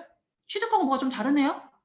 국민연금은 연간 보수총액을 안 물어보는데 여기는 보수총액을 기재하래요. 이게 뭐 때문이냐면 국민연금은 정산제도가 없어요. 그러니까 우리가 홍길동 씨가 비과세 빼고 290만 원씩 납부를 해요. 그럼 그거 매달 보험료 내고 끝이에요. 근데 건강보험은 그게 정산제도가 없다는 의미입니다. 근데 건강보험은 뭐가 있느냐? 자, 홍길동 씨가 매달 290만 원씩 낸다고 했어요. 그래서 290만 원에 대한 저희가 아까 3몇 %죠? 6.86을 나누기 해서 3.43%를 매번 납부를 했잖아요. 그래서 매달 고정적인 보험료가 고지가 됩니다. 자, 근데 건강보험이 뭐라느냐?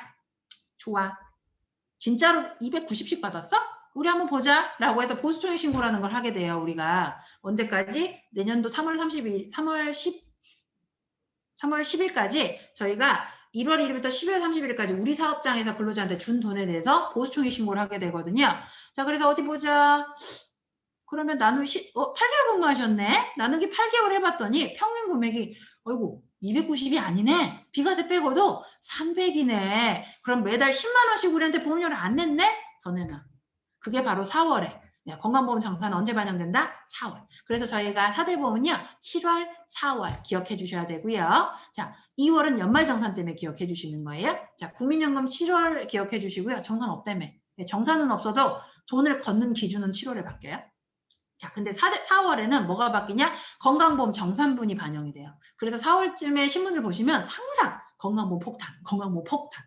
자, 건강보험 정산이라는 거는 원래 적게 냈으면 원래 더 적게 냈어야 되는데 더 냈네? 이거 돌려줘요. 만약 우리가 기준보수를 290이라고 했는데 평균 내분이가 280밖에 안 돼요. 우리가 깜빡 잊고 비과세를 안 빼고 신고한 거예요. 그래서 나중에 비과세를 빼고 보수총액을 했더니 어머 290으로 우리가 보험료를 걷었는데 280만 원이었잖아. 10만 원 우리가 더 걷었네. 돌려줄게. 정산은 원래 돌려주기도 하고 걷기도 하는데 대부분 돌려주는 경우는 거의 없고 폭탄으로 때리기 때문에 건강보험 폭탄이라고 표현을 하는 겁니다. 자, 근로자가 중간에 퇴사를 하시잖아요. 요 퇴직정산 하셔야 돼요. 퇴직정산. 그냥 내보내시면 안 돼. 4대 보험의 건강보험 퇴직정산 반드시 기억해 주세요. 대표님도 이거 모르는 경우 많아요. 그러면 원천 징수의 의무가 누구한테 있어요? 사업자한테 있죠. 근로자 이미 퇴사해버렸어. 대표님이 이거 몰라가지고 근로자 퇴사시켜버렸어. 그러면 나중에 권고가 누구한테? 근로자는 퇴사했지만 원천 징수 의무는 사업자한테 있으니까 사업주가 내세요. 라고 사업주한테 고지합니다. 근로자 나갔는데요? 그 사람한테 고지세요? 안 먹혀요. 그래서 근로자가 퇴사할 때 우리는 뭘 해야 된다? 퇴직 정산을 하셔야 됩니다. 그 정산을 위한 기초 자료를 활용하기 위해서 여기다 적으라는 거예요. 자, 그래서 홍길동 씨가 2021년에 퇴사했네요. 그럼 2021년도에 받은 비과세를 뺀 보수총액을 여기다 써주시는 거고, 자, 홍길동 씨가 하루라도 근무한 그 월수를 적으시는 거예요. 홍길동 씨가 5월 한 달만 근무했으니까 1개월만 적으시면 됩니다. 자, 홍길동 씨는 작년에 근무를 안 했기 때문에 여기를 활성화를 안 시키면 되는데, 홍길동 씨가 만약에 작년에도 근무를 했다고 하면 정년도 보수총액하고 근무 월수, 하루라도 근무하면 월수로 기재하시는 거예요. 5월 31일 날 입사했다. 작년도에 5월 31일에 입사해서 12월까지 근무했다. 그럼 5월 35, 6, 7, 8, 9, 10, 11, 12 다 적으시는 겁니다.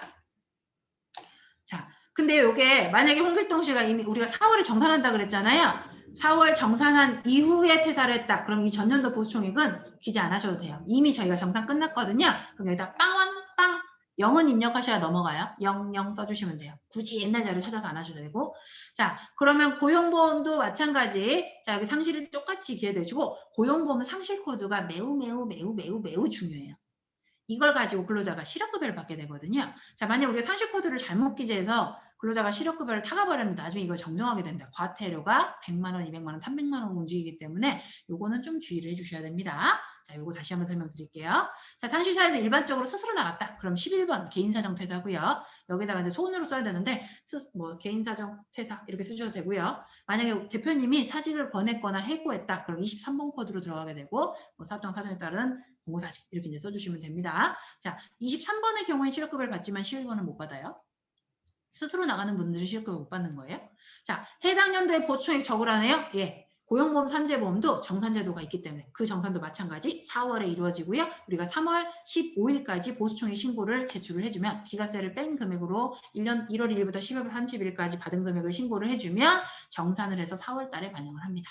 자, 그래서 해당 연도 보수총액, 전년도 보수총액 다 적으시고 만약 근로자가 정산이 완료된 이후 4월 이후에 퇴사했다. 그럼 요거는 0으로 기재해 주셔도 무방합니다. 산재보험 여기다 쓰면 똑같이 산재보험은 적용이 되기 때문에 자 이렇게 해서 저희가 상실 신고를 하실 수가 있게 되는 거예요. 자 포인트는 뭐다? 상실일은 퇴직일 플러스 1일. 자 그리고 여기에는 비과세를 뺀 보수총액 기재해 주셔야 된다. 자 만약 4월 이후다? 그럼 굳이 전년도 보수총액은 기재 안 하셔도 된다라는 거.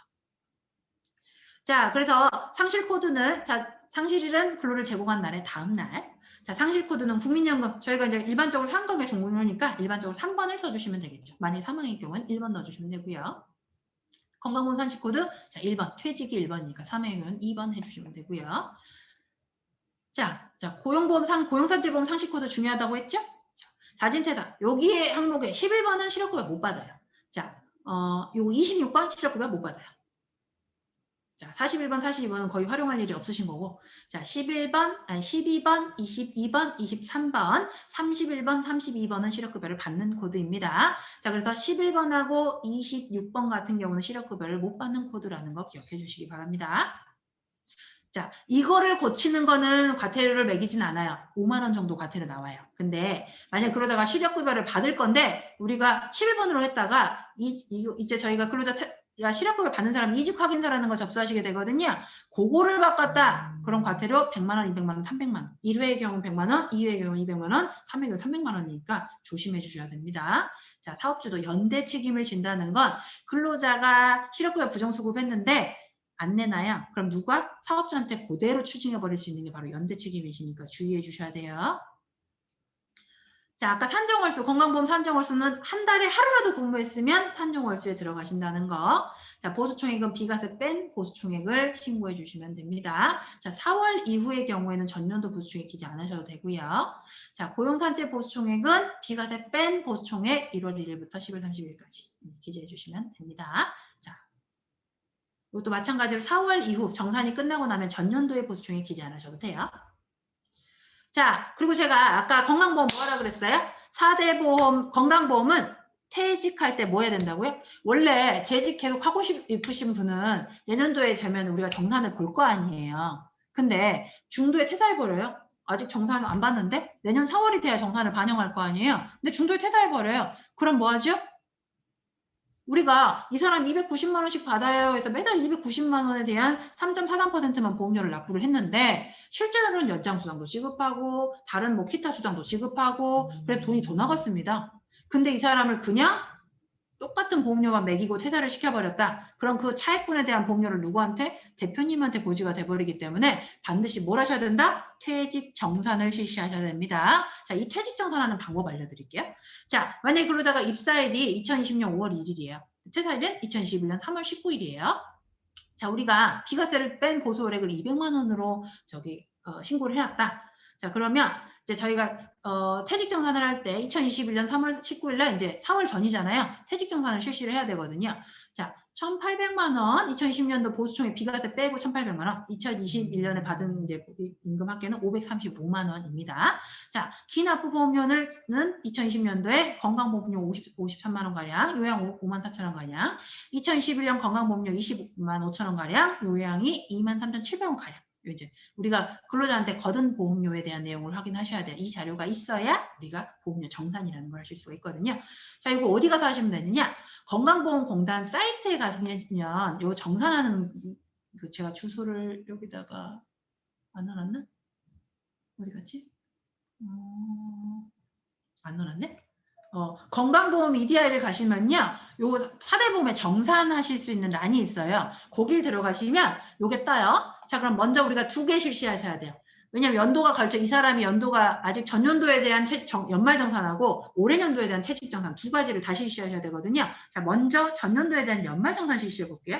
띠꺽 누르고 전년연도는 우리가 20년 거를 하니까 24일 20년도 5월 1일 기재하시고 상실일은 활성화가 안 되겠죠. 전년도 보수총액 1,800만 원. 자, 전년도에 5월 1일에 입사했으니까 하루라도 근무하면 월세 낸다 그랬죠? 8. 자, 납부한 보험료 기재. 자, 계산하기를 딸딱 눌러주시면 이렇게 도출이 됩니다. 자, 맨 아래 거 아니고요. 이 노란 칸의 거를 이제 우선 기재. 건강보험료 적어 놓으시고 요양보험료 적어 놓으시고 이게 끝이 아니죠. 자, 요거 적어 놓으시고 자, 이번에는 올해 년도에 퇴직정산을 실시를 하셔야 되겠죠. 자, 2000 딸깍 누르시고 2021년 기재하시고 입사일 기재하시고 상실일이 활성화가 되겠죠. 2021년 3월 20일. 어라?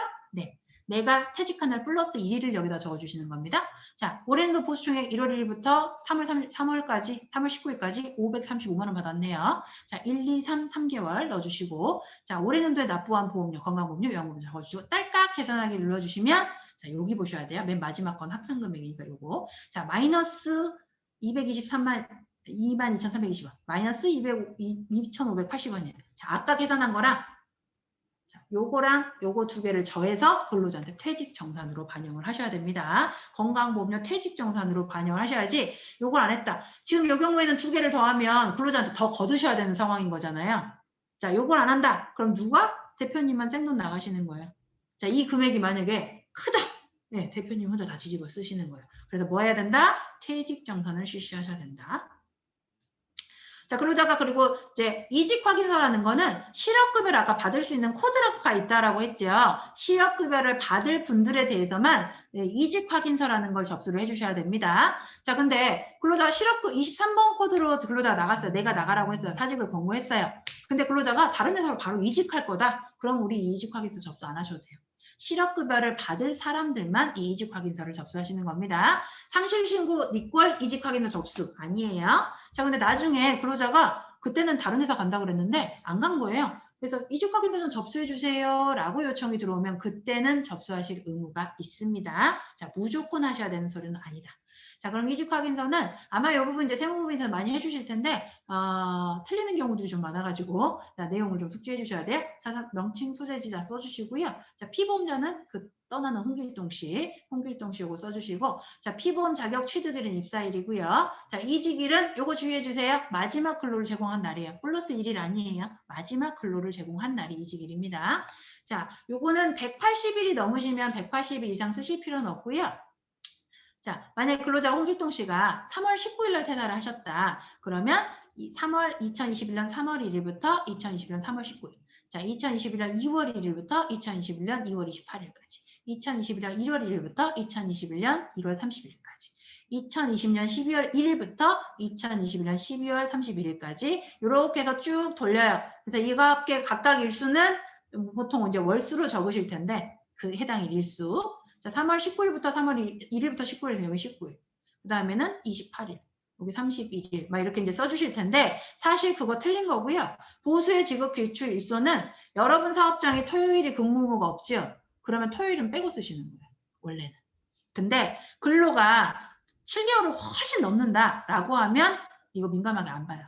토요일 안 빼도 왜냐하면 실업급여는요. 요게 180일이 넘으셔야 또 근로자가 실업급여를 탈 수 있거든요. 근데 이 180일이 간당간당한 분은 센터가 이걸 되게 민감하게 보고 그렇지 않은 분들은 훨씬 3년 일했다. 그럼 이거 180 훨씬 초과하기 때문에 이거 민감하게 보진 않습니다. 하지만 이제 원칙적으로 뭐다? 토요일은 빼고 써주시는 거. 우리 사업장은 토요일에도 근로 의무 있는데요? 근로계약서에 그렇게 썼는데요? 라고 하면 토요일은 넣어주시는 거예요. 일요일은요? 네, 일요일은 유급주일이라 날짜 들어가요. 자, 우리 사업장은 토요일 근무 의무가 없는 사업장은 토요일 빼주시고요. 근무 의무가 있는 사업장은 토요일도 같이 토요일, 일요일 다 들어가는, 그러니까 한 달의 일수가 다 들어가시는 거죠, 여기. 자, 기준기간 연장 사유는 그냥 패스하시고요. 여기에 해당하는 경우 뭐, 이건 주는 건데, 내용이 너무 복잡해지니까 패스. 자, 임금의 계산 기간인데, 요거 실업급여 받을 때 저희가 평균임금으로 실업급여를 받게 되거든요. 그래서, 홍길동 씨가 3월 19일에 퇴사하셨잖아요. 그럼 여기 3월 1일부터 3월 19일까지. 그래서 여기 19일. 자, 그러면 2월 1일부터 2월 28일까지. 여기 28일. 1월 1일부터 1월 30일까지. 31일. 자, 아까 여기 중간에 잘라 먹었으니까 여기는 12월 20일부터 12월 31일까지 해서 총 합계는 82일에서 92일이 될 거고요. 요거는 뭘 참고해서 쓰시면 되느냐? 아까 저희 평균임금 배웠죠. 만약 중간에 휴직 기간 있으면 그 기간은 또 빼라고 했잖아요. 그걸 기준으로 써주시면 됩니다. 자, 요걸 써주시면 여기 통사임금은 안 써주셔도 돼요. 무시. 기준보수도 무시. 자, 이건 써주셔야 돼요. 1일의 소정근로시간. 이거 하루 거 물어보는 거니까 저희처럼 휴게시간 빼고 하루 8시간 근무하시는 분들은 8시간. 자, 하루 6시간 근무하시면 6시간 써주시면 됩니다. 자, 하루 근무 시간이 8시간을 초과한다. 8을 넘지 않습니다. 자, 근무 시간이 4시간 미만이다. 그러면 4시간을 써주시면 됩니다. 자, 이렇게 해서 이직 확인서 제출해 주시면 돼요. 무조건 쓰는 서류는 아닙니다. 근로자가 실업급여를 받는 경우에만 접수합니다. 자, 요거 내용 이미 이제 구두로 설명한 내용들이 여기 담겨져 있으니까 참고해서 써주시면 되고요. 자, 건강보험료는 이미 얼마를 걷는다라고 말씀드렸죠? 기준소득 월액을 가지고 보험료율. 자, 국민연금은 9%, 4.5, 4.5 각각 내고요. 건강보험은 3.3, 43 이렇게 각각 내고요. 자, 강규형보험은 건강보험료의 11.5일을 각각 납부하십니다. 자, 고용산재보험은 월평균 보수의 이제 각각 보험료율인데, 자, 실업급여는 0.8, 0.8. 자, 고용안정 직업능력 개발 사업은 누구가? 사업주가 혼자, 우리 사업장이 규모별로 내시는데, 저희 사업장은 다 0.25%를 납부하실 거예요. 산재보험은 우리 사업장의 업종별 요율을 누가? 사업주가 혼자 납부하십니다. 산재보험료는 이렇게 다 종류가 다 달라요. 자, 그래서 입사월과 퇴사월의 보험료에 대한 내용인데 국민연금 건강보험 어떻게 한다? 1일을 제외하고 1일에 입사하시면 그달 다 납부하시는 거고요. 자, 2일부터는 그 월 중에 입사하신다. 보험료 부과하지 않습니다. 자, 근데 고용산재보험은 월 중에 입사하셔도 다 부과하시는 거고요. 자, 월 중에 퇴사한다. 그래도 싹 다 부과합니다. 자, 국민연금 건강보험 공유상 월 중에 퇴사한다고 하더라도 전체 다 부과한다라고 기억해 주세요. 자, 그리고 이제 대표님들이 알으셔야 될 거 보수총액 신고서라는 게 있습니다. 자, 국민연금 보수총액 신고한다고요? 안 한다고요? 정산이 없다 그랬어요. 정산은 없지만 어떻게 한다? 7월에요. 우리가 국세청에 연말정산 신고를 했잖아요. 그 자료를 땡겨가요. 자, 국세청 자료 땡겨가서 어디 한번 봅시다. 우리한테 그동안 290만 원씩 매달 받는다고 했는데 연말정산 자료를 보니까 300만 원이시네요. 그럼 앞으로 7월부터는 보험료 300만 원에 4.5%씩 내세요. 라고 기준을 바꿔요. 그게 7월이에요. 정산은 실시하지 않습니다. 자, 건강보험은 정산제도가 있다라고 했죠. 자, 그래서 이 정산을 실시하기 위한 재료를 언제 제출한다? 3월 15일까지, 3월 10일까지 건강보험공단에 신고해 주시면 되고요. 자, 요거 전산으로 신고하셔야 되는, 10인 미만 사업장은 팩스로도 가능하신데 전산으로 신고하셔야 됩니다. 그래서 여기다가 홍길동 씨, 여기다 여기만 노란색 칸만 활성화돼요. 이건 다 기재돼서 나오시는 거고 여기만 기재해 주시면 돼요. 홍길동 씨 전년도 보수총액 중에 뭐 빼고 비과세 빼고 우리 사업장에서 준 돈만 기재해 주시면 되고 한 달 중에 하루라도 근무했으면 근무 월수에 기재해 주시면 돼요. 요거만 쪼르륵 해서 제출해 주시면 정산은 공단이 실시해서 4월 고지분에 반영합니다. 자, 그럼 우리는 그 4월 고지분을 누구한테? 근로자한테 청구해 주셔야 되겠죠? 자, 세무법인이 급여관리를 대행하시면 요거 전달을 해 주셔야 되겠죠? 자, 노무법인이 해주신 노무법인한테 전달해 주셔야 되는 거고요.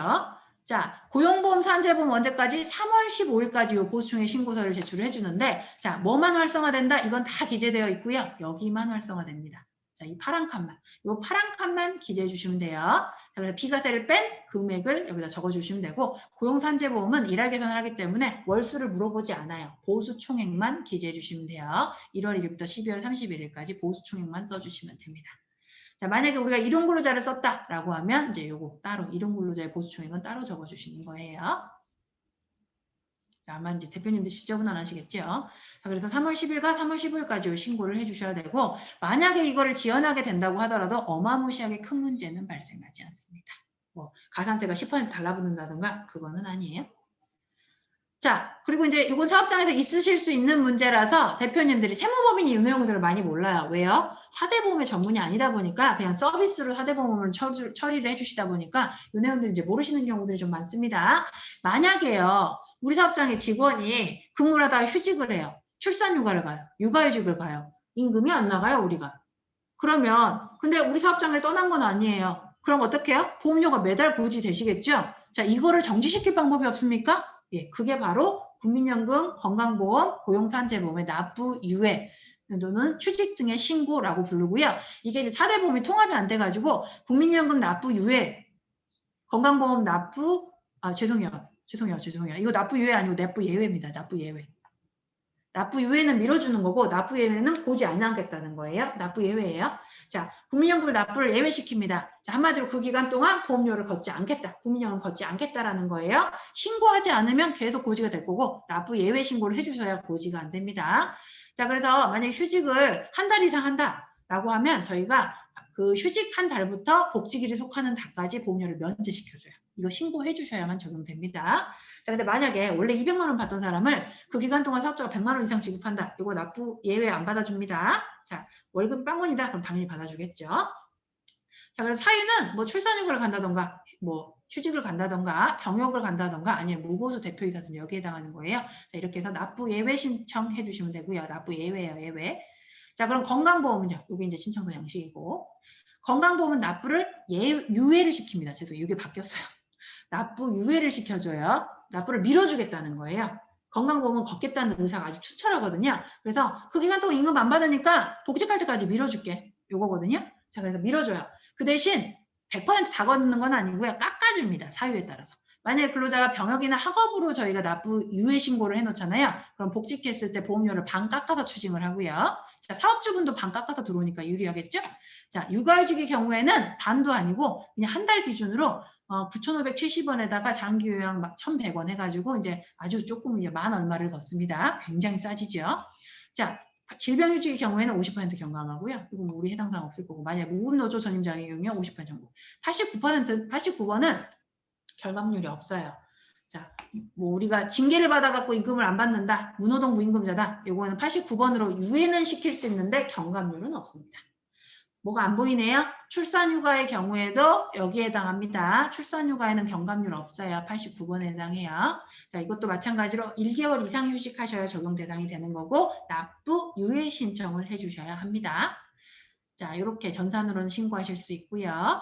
각각 신청하셔야 돼요. 4대 보험 통합신고서 양식이 아니라 이건 각각 해주셔야 돼요. 고용산재보험은 휴직 등의 신고고요. 요거 뭐 휴업을 휴직하든 출산휴가를 가든 육아휴직을 가든 건강보험만 출산 전후 휴가 기간에 대한 배려가 없고 나머지는 요 기간 동안 보험료를 면제합니다. 건강보험만 유예고요. 국민연금, 고용산재는 뭐한다? 그 기간 동안 보험료를 면제합니다. 자, 그래서 이게 휴직 등의 신고서 양식이에요. 자, 이렇게 해서 처리를 해주실 수 있습니다. 대표님들이 많이 물어봐요. 그러자 그 기간 동안 안 나오는데요. 뭐 좀 아파가지고 우리가 휴직을 보내줬는데 보험료가 계속 나옵니다. 이거 어떻게 해야 돼요? 이제 이때 이걸 활용을 하시는 겁니다. 자, 이제 퇴직금의 산정으로 가볼게요. 어우, 시간이 얼마 안 남았네요. 빨리 끝내야 되겠다. 자, 퇴직금의 산정. 퇴직금은 누구한테 발생해요? 365일 중에 하루라도 부족하면 퇴직금 발생 안 해요. 퇴직금은 무조건 1년 이상 퇴직해야 퇴직금이라는 게 발생을 합니다. 자, 퇴직금은 근로자가 퇴직을 하면 우리는 퇴직금이라는 걸 지급을 하게 되고요. 여기서 퇴직소득세를 빼고 퇴직금을 지급을 하셔야 돼요. 자, 퇴직금은 평균 임금으로 산정을 하신다라는 거 이제 기억해 주시면 되는데 저희가 원래 퇴직금은 법정 퇴직금 제도 하나였어요. 이게 아까 우리가 배웠던 평균 임금으로 계산하는 퇴직금 제도거든요. 아까 우리가 평균 임금 계산하는 방법 배웠죠. 자, 그러면 이 평균 1급을 도출을 하고 나면 여기에다 곱하기 30일 총 근무 기간. 만약에 2년을 근무하셨다. 그러면 730일이 되겠죠. 자, 730일 나누기 365일. 자, 1년 1일을 근무하셨다. 366일이 되겠죠. 네, 근무기간이 350일이에요? 퇴직금은 없습니다. 뭐 6개월만 근무해도 퇴직금 지급하자라고 뭐 신문에 잠깐 나왔었죠. 뭐 도입을 하자. 예, 없어요. 통과 안 됐어요. 자, 1년에서 하루라도 부족하면 퇴직금은 발생하지 않습니다. 자, 이렇게 계산하시면 되는데 아까 제가 주 15시간 미만의 근로자는 주휴가 계산이 없어요 라고 했잖아요. 요분들은 퇴직금도 없어요. 근무 시간이 너무 짧아서 퇴직금 대상도 아니에요. 자, 이렇게 이제 법정퇴직금 제도가 있는데 만약에 법정퇴직금 제도 말고 퇴직연금이란 걸 어디 들었는데요. 그건 뭐예요? 예, 법정퇴직금 제도 외에 우리가 퇴직연금을 가입을 했다라고 하면 법정퇴직금 제도를 도입한 걸로 봐주는 제도가 있거든요. 그게 이제 이 두 가지, 확정급여형 퇴직연금하고 확정기여형 퇴직연금 두 가지가 있습니다. 자, 근데 확정급여형 퇴직연금은 퇴직연금이라는 특성만 있을 뿐 사실 계산 방법은 법정퇴직금하고 똑같아요. 나가는 돈은 똑같아요. 자, 법정퇴직금하고 퇴직연금은 뭐가 다르냐면요. 만약 우리가 직원이 10명이에요. 근데 직원이 사직서를 가슴에 품고 있지 대표님한테 저 언제 퇴직할 거예요? 라고 미리미리 알려주나요? 아니죠. 근데 대표님은 불안하죠. 만약에 이 직원들이 동시에 몇 명이 동시에 퇴직을 해버린다면 나는 퇴직금이 갑자기 와방방 나갈 거 아니에요. 그러면 퇴직금을 준비를 하셔야 되겠죠. 퇴직 충당금을 법인안에 마련을 해놓으실 거 아닙니까? 그러면 이게 비용으로 인정이 안 되기 때문에 법인안에 불안해서 일정 금액만큼을 잡아놓고 있으면 우리는 이거에 대해서 퇴직소득세도 법인세를 계속 납부하셔야 되는 이런 문제점이 있는데 퇴직연금은 어쨌거나 외부의 퇴직금만큼을 적립을 한 걸로 인정이 되기 때문에 이걸 비용으로 인정을 해요. 그러니까 내가 이 퇴직금을 준비하기 위해서 연금을 은행에다 적립을 해놨다라고 하면 그만큼 비용을 쓴 걸로 인정을 해서 법인세나 사업소득세가 부과가 안 되겠죠. 이런 특징이 있는 게 퇴직연금 제도고 적립 수준은 확정급여형 퇴직연금, 법정퇴직금만큼 똑같이. 근로자가 만약에 우리가 확정급여형 퇴직연금을 가입했다. 근로자가 퇴사를 했다. 그러면 그동안 우리가 매달 그냥 한 10만 원씩만 납부를 했어요. 그러니까 적립액이 200만 원인데 근로자가 실제 나갈 때 퇴직급여금을 계산해보니까 500만 원이에요. 근데 우리가 100만 원밖에 적립을 안 했어요. 그럼 400만 원 추가 적립해서 내보내면 됩니다. 자, 그리고 퇴직연금은요. 과세가 이연되기 때문에 저희가 퇴직소득세를 떼고 보낼 필요가 없어요. 그냥 순수하게 퇴직금만큼만 적립하면 끝납니다. 자, 근데 법정퇴직금은 뭐라고요? 퇴직소득세 떼고 직접 근로자한테 주는 거고 요거는 근로자한테 직접 돈이 가는 게 아니라 근로자가 IRP 계좌라는 걸 계산하면 그쪽으로 돈이 이연되고요. 근로자가 그 IRP 계좌에서 돈을 뺄 때 그때 퇴직소득세가 인출이 되기 때문에 저희는 퇴직소득세를 계산할 필요가 없습니다. 자, 그럼 한 가지 제도가 더 있는데 확정기여형 퇴직연금 제도가 있어요. 이 둘 중에 퇴직연금 이 둘 중에 하나를 선택하시는 건데 자, 사실 중소기업은 요거를 이제 많이들 선택을 하시죠. 왜요? 자, 법정퇴직금은 어쨌나요? 예를 들어 근로자가 보통 여러분 임금을 입사할 때부터 막 10년 근무하는데 10년 똑같이 임금이 같지 않으시잖아요. 인상시켜 주시죠. 자, 1년째 200 받았습니다. 2년째 220 받았습니다. 3년째 250 받았습니다.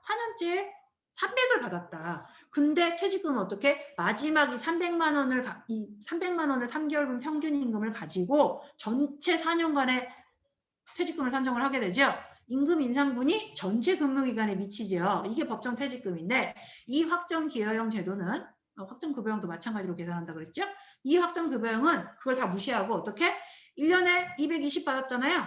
220만 원 1년치 그럼 220만 원 곱하기 12 그러면 2,640만 원에 12분의 1 적립하면 그 해년도 책임 끝나요. 자, 240만 원 받았다 1년치 그거 12분의 1 적립하면 그 책임 끝나요. 3년치에 250 받았다 250 곱하기 12분의 1에 1년치에 12분의 1 적립하면 책임이 끝납니다. 계산 방법 자체가 법정퇴직금 제도하고 다른 제도예요. 자, 그래서 이게 이제 부담이 적다 보니까 소규모 사업장들은 만약에 가입을 하신다고 하면 확정기여형 퇴직연금을 많이 가입들을 하십니다. 그러면 퇴직연금 무조건 가입해야 됩니까? 법상으로는 원래 법인 설립일로부터 1년 이내에 이걸 가입하도록 되어 있는데 벌칙 규정이 없어서 안 하셔도 돼요. 되게 좋은 제도인데 왜 가입 안 해요? 왜요? 이거 은행에다 수수료 주셔야 돼요. 운영 수수료 주셔야 되기 때문에 무조건 좋은 제도라고는 못합니다. 자, 만약에 하신다면 요거를 추천드린다는 거. 자, 이제 법정퇴직금을 산정할 때 방법 이미 제가 이제 구두로 설명한 거. 만약에 홍길동 씨가 200만 원씩 받는 분인데 19년도 2021년 4월 25일에 퇴사했다. 그럼 이런 방식으로 산정을 해주시면 되고 만약에 이 기간 동안 휴직 기간이 있으면 어떻게 한다고요? 그 보수에서도 빼고 기간도 빼라라고 말씀드렸습니다. 상여금이 있다라고 하면 상여금 어떻게 해라? 퇴직일 앞으로 1년 동안 받은 상여금 총액의 12분의 3만 여기다 반영해 주시면 돼요. 자, 그러면 여기다가 퇴직금이 이렇게 산출이 되면 여기서 뭘 빼고 지급하셔야 된다고요? 만약 법정퇴직금 제도에서는 퇴직소득세를 빼고 지급해 주셔야 됩니다. 아마 세무법인에서 계산해 주실 거예요. 자, 이렇게 뭐 특성은 이렇게 다르다. 자, 퇴직금 제도, 퇴직연금 제도는 뭘로 인정을 한다? 비용으로 인정되기 때문에 비용으로 인정이 된다. 자, 관련해서 퇴직금 중간정산에 대한 내용을 문의하시는 경우가 있어서 퇴직금은요, 원래 근로자가 퇴산을 주셔야 돼요. 근데 근로자가 나 생계가 좀 어려워요. 중간 퇴직금을 당겨가면 안 될까요? 이러시잖아요. 그거 예전에는 대표님이 오케이 하면 됐는데 이제는 오케이 해도 안 되는 경우가 있어요. 왜요? 요거 요건 안에 들어오셔야 대표님이 이거 요건이 되고 대표님이 오케이 해야 정당한 중간 정산으로 인정이 됩니다. 안 그러면 퇴직금의 정당한 정산으로 인정이 안 돼서 나중에 대표님이 독박스 쓸 수도 있어요. 그래서 퇴직금의 중간 정산은 근로자가 요거 요건에 해당이 되고 그리고 대표님이 오케이를 하실 때 근로자 요건이 되는데 대표님 나 돈 없는데? 나 퇴직금 중간 정산 못 해주겠는데? 하실 수 있어요. 요건이 되고 대표님 동의까지 필요한 게 퇴직금의 중간 정산입니다. 자, 드디어 고지에 다다랐습니다. 정부지원금입니다. 자, 요거는 소규모 사업장의 대표님들이 이제 요 내용들 아시면 이제 많이 이제 소위 말해 꽁돈을 가져가실 수 있는데 몰라서 안 하시는 경우들이 많아서 세무법인들에서 이제 처리를 해주시다 보니까 이거 신청 안 해주시는 경우들이 많아가지고 아셔야 돼서 설명드립니다. 자, 두루누리 사회보험이라는 게 있습니다. 자, 이거는 뭐냐? 우리가 직원이 대표님을 빼고 근로자가 10명이 안 되는 그러니까 고용보험 기준으로 직원이 10명이 안 되셔야 돼요. 9명까지인 사업장만 적용이 되시는 거예요. 자, 그 중에 만약 제가 직원 9명 데리고 있는데 그 중에 기과세를 빼고 보수가 220만 원이 안 되는 사람이 219만 원까지인 사람이 5명이 있다. 그러면 어떻게 한다? 이 5명에 대해서 국민연금하고 고용보험료를 무려 80%까지 깎아줍니다. 1년간. 그 대신 이제 저기 조건이 좀 까다로워져가지고요. 예전에 막 커졌는데 실업 상태가 조금 1년 이상 되었었던 사람들이 대상이에요. 어쨌거나 대표님 고르지 말고요. 무조건 신청 넣으세요. 우리가 10인 미만이다. 그러면 우선 신청을 넣어놔야 돼요. 우리가 한 명 신청하는 게 아니라 사업장을 신청을 하잖아요. 그러면 나중에 공단이 알아서 요건이 되는 사람은 공단이 골라가지고 적용을 해주는 제도이기 때문에 신청을 해놓으시는 게 좋고요. 신청해 놓으시면 알아서 적용을 해줍니다. 우리 몰랐는데요. 이제 와서 소급해서 신청하면 안 될까요? 1월 1일자로? 안 돼요. 소급 신청은 받아주지 않아요. 우리가 이번 달에 신청하면요. 이번 달 보험료 내고 다음 달부터 적용을 해줍니다. 자, 그리고 보험료 체납이 있잖아요. 그 달 적용 안 해줘요. 보험료 체납하시면 안 돼요. 자, 요렇게 많이 지원을 해줘요. 사업자 부담분만큼도 80%, 근로자 부담분만큼도 80%를 깎아줍니다. 돈 크죠? 얼굴이 가까이 오셨네? 자, 이번에는 일자리 안정자금이고요. 광고를 어마무시하게 했었죠. 그럼에도 불구하고 모르는 사업주들이 많으시더라고요. 요거는 30인 미만 사업장, 대표님을 제외하고 직원이 30명 안 되는 사업장까지 적용이 되시는 거고 마찬가지로 보수액 219만 원 이하니까 19만, 아까 똑같아요. 220만 원 미만이나 219만 이하나. 그러니까 219만 원까지는 되는 거고 포인트는 이 돈을 판단할 때 비과세는 빼고 판단한다는 거. 근로자한테 우리가 220 주는데요. 근데 비과세 식대 10만 원인데요. 그럼 이 사람 210만 원인 거예요. 요건 되네요. 네, 대상되는 거예요. 자, 이 사람에 대해서 어떻게 한다? 이런 사람을 채용했어? 그럼 누구한테? 대표님한테 5만 원씩 줘요, 매달. 자, 이런 직원분이 5명이다. 25만 원씩을 대표님한테 매달 주는 겁니다. 법인의 경우는 법인 통장에 꽂아주고 개인사업자 같은 경우는 개인사업자 대표님한테 꽂아줍니다. 요거는 소급해서 신청이 가능해요. 다만 나 3년 동안 이 내용 몰랐는데 3년 소급 안 되고요. 1월 1일까지만 소급이 가능하고 단점은 1월 1일부터 지금 7월 15일 사이에 이미 퇴사한 직원은 요건이 됐다 그래도 퇴사한 직원은 계산 안 해줘요. 그러니까 빨리 신청하세요. 자.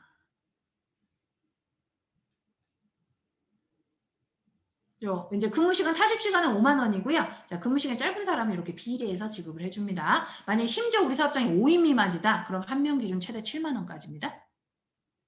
자, 이렇게 해서 정부지원금이 있고요. 사실은 요거 외에도 정부지원금 더 많아요. 특히나 34세 이하의 청년을 채용하시잖아요. 정부지원금이 지금 청년한테 다 몰려 있거든요.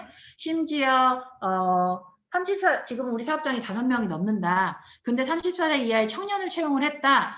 그러면 한 달에 75만 원씩을 지원해주는 지원금도 있습니다. 자, 그런 지원금들이 굉장히 많으니까 요즘 정부 지원금이 굉장히 많이 풀려 있거든요. 스타트업 같은 경우는 이런 지원금들을 잘 챙기셔야 돼요. 사실 소위 말해 꽁돈이에요.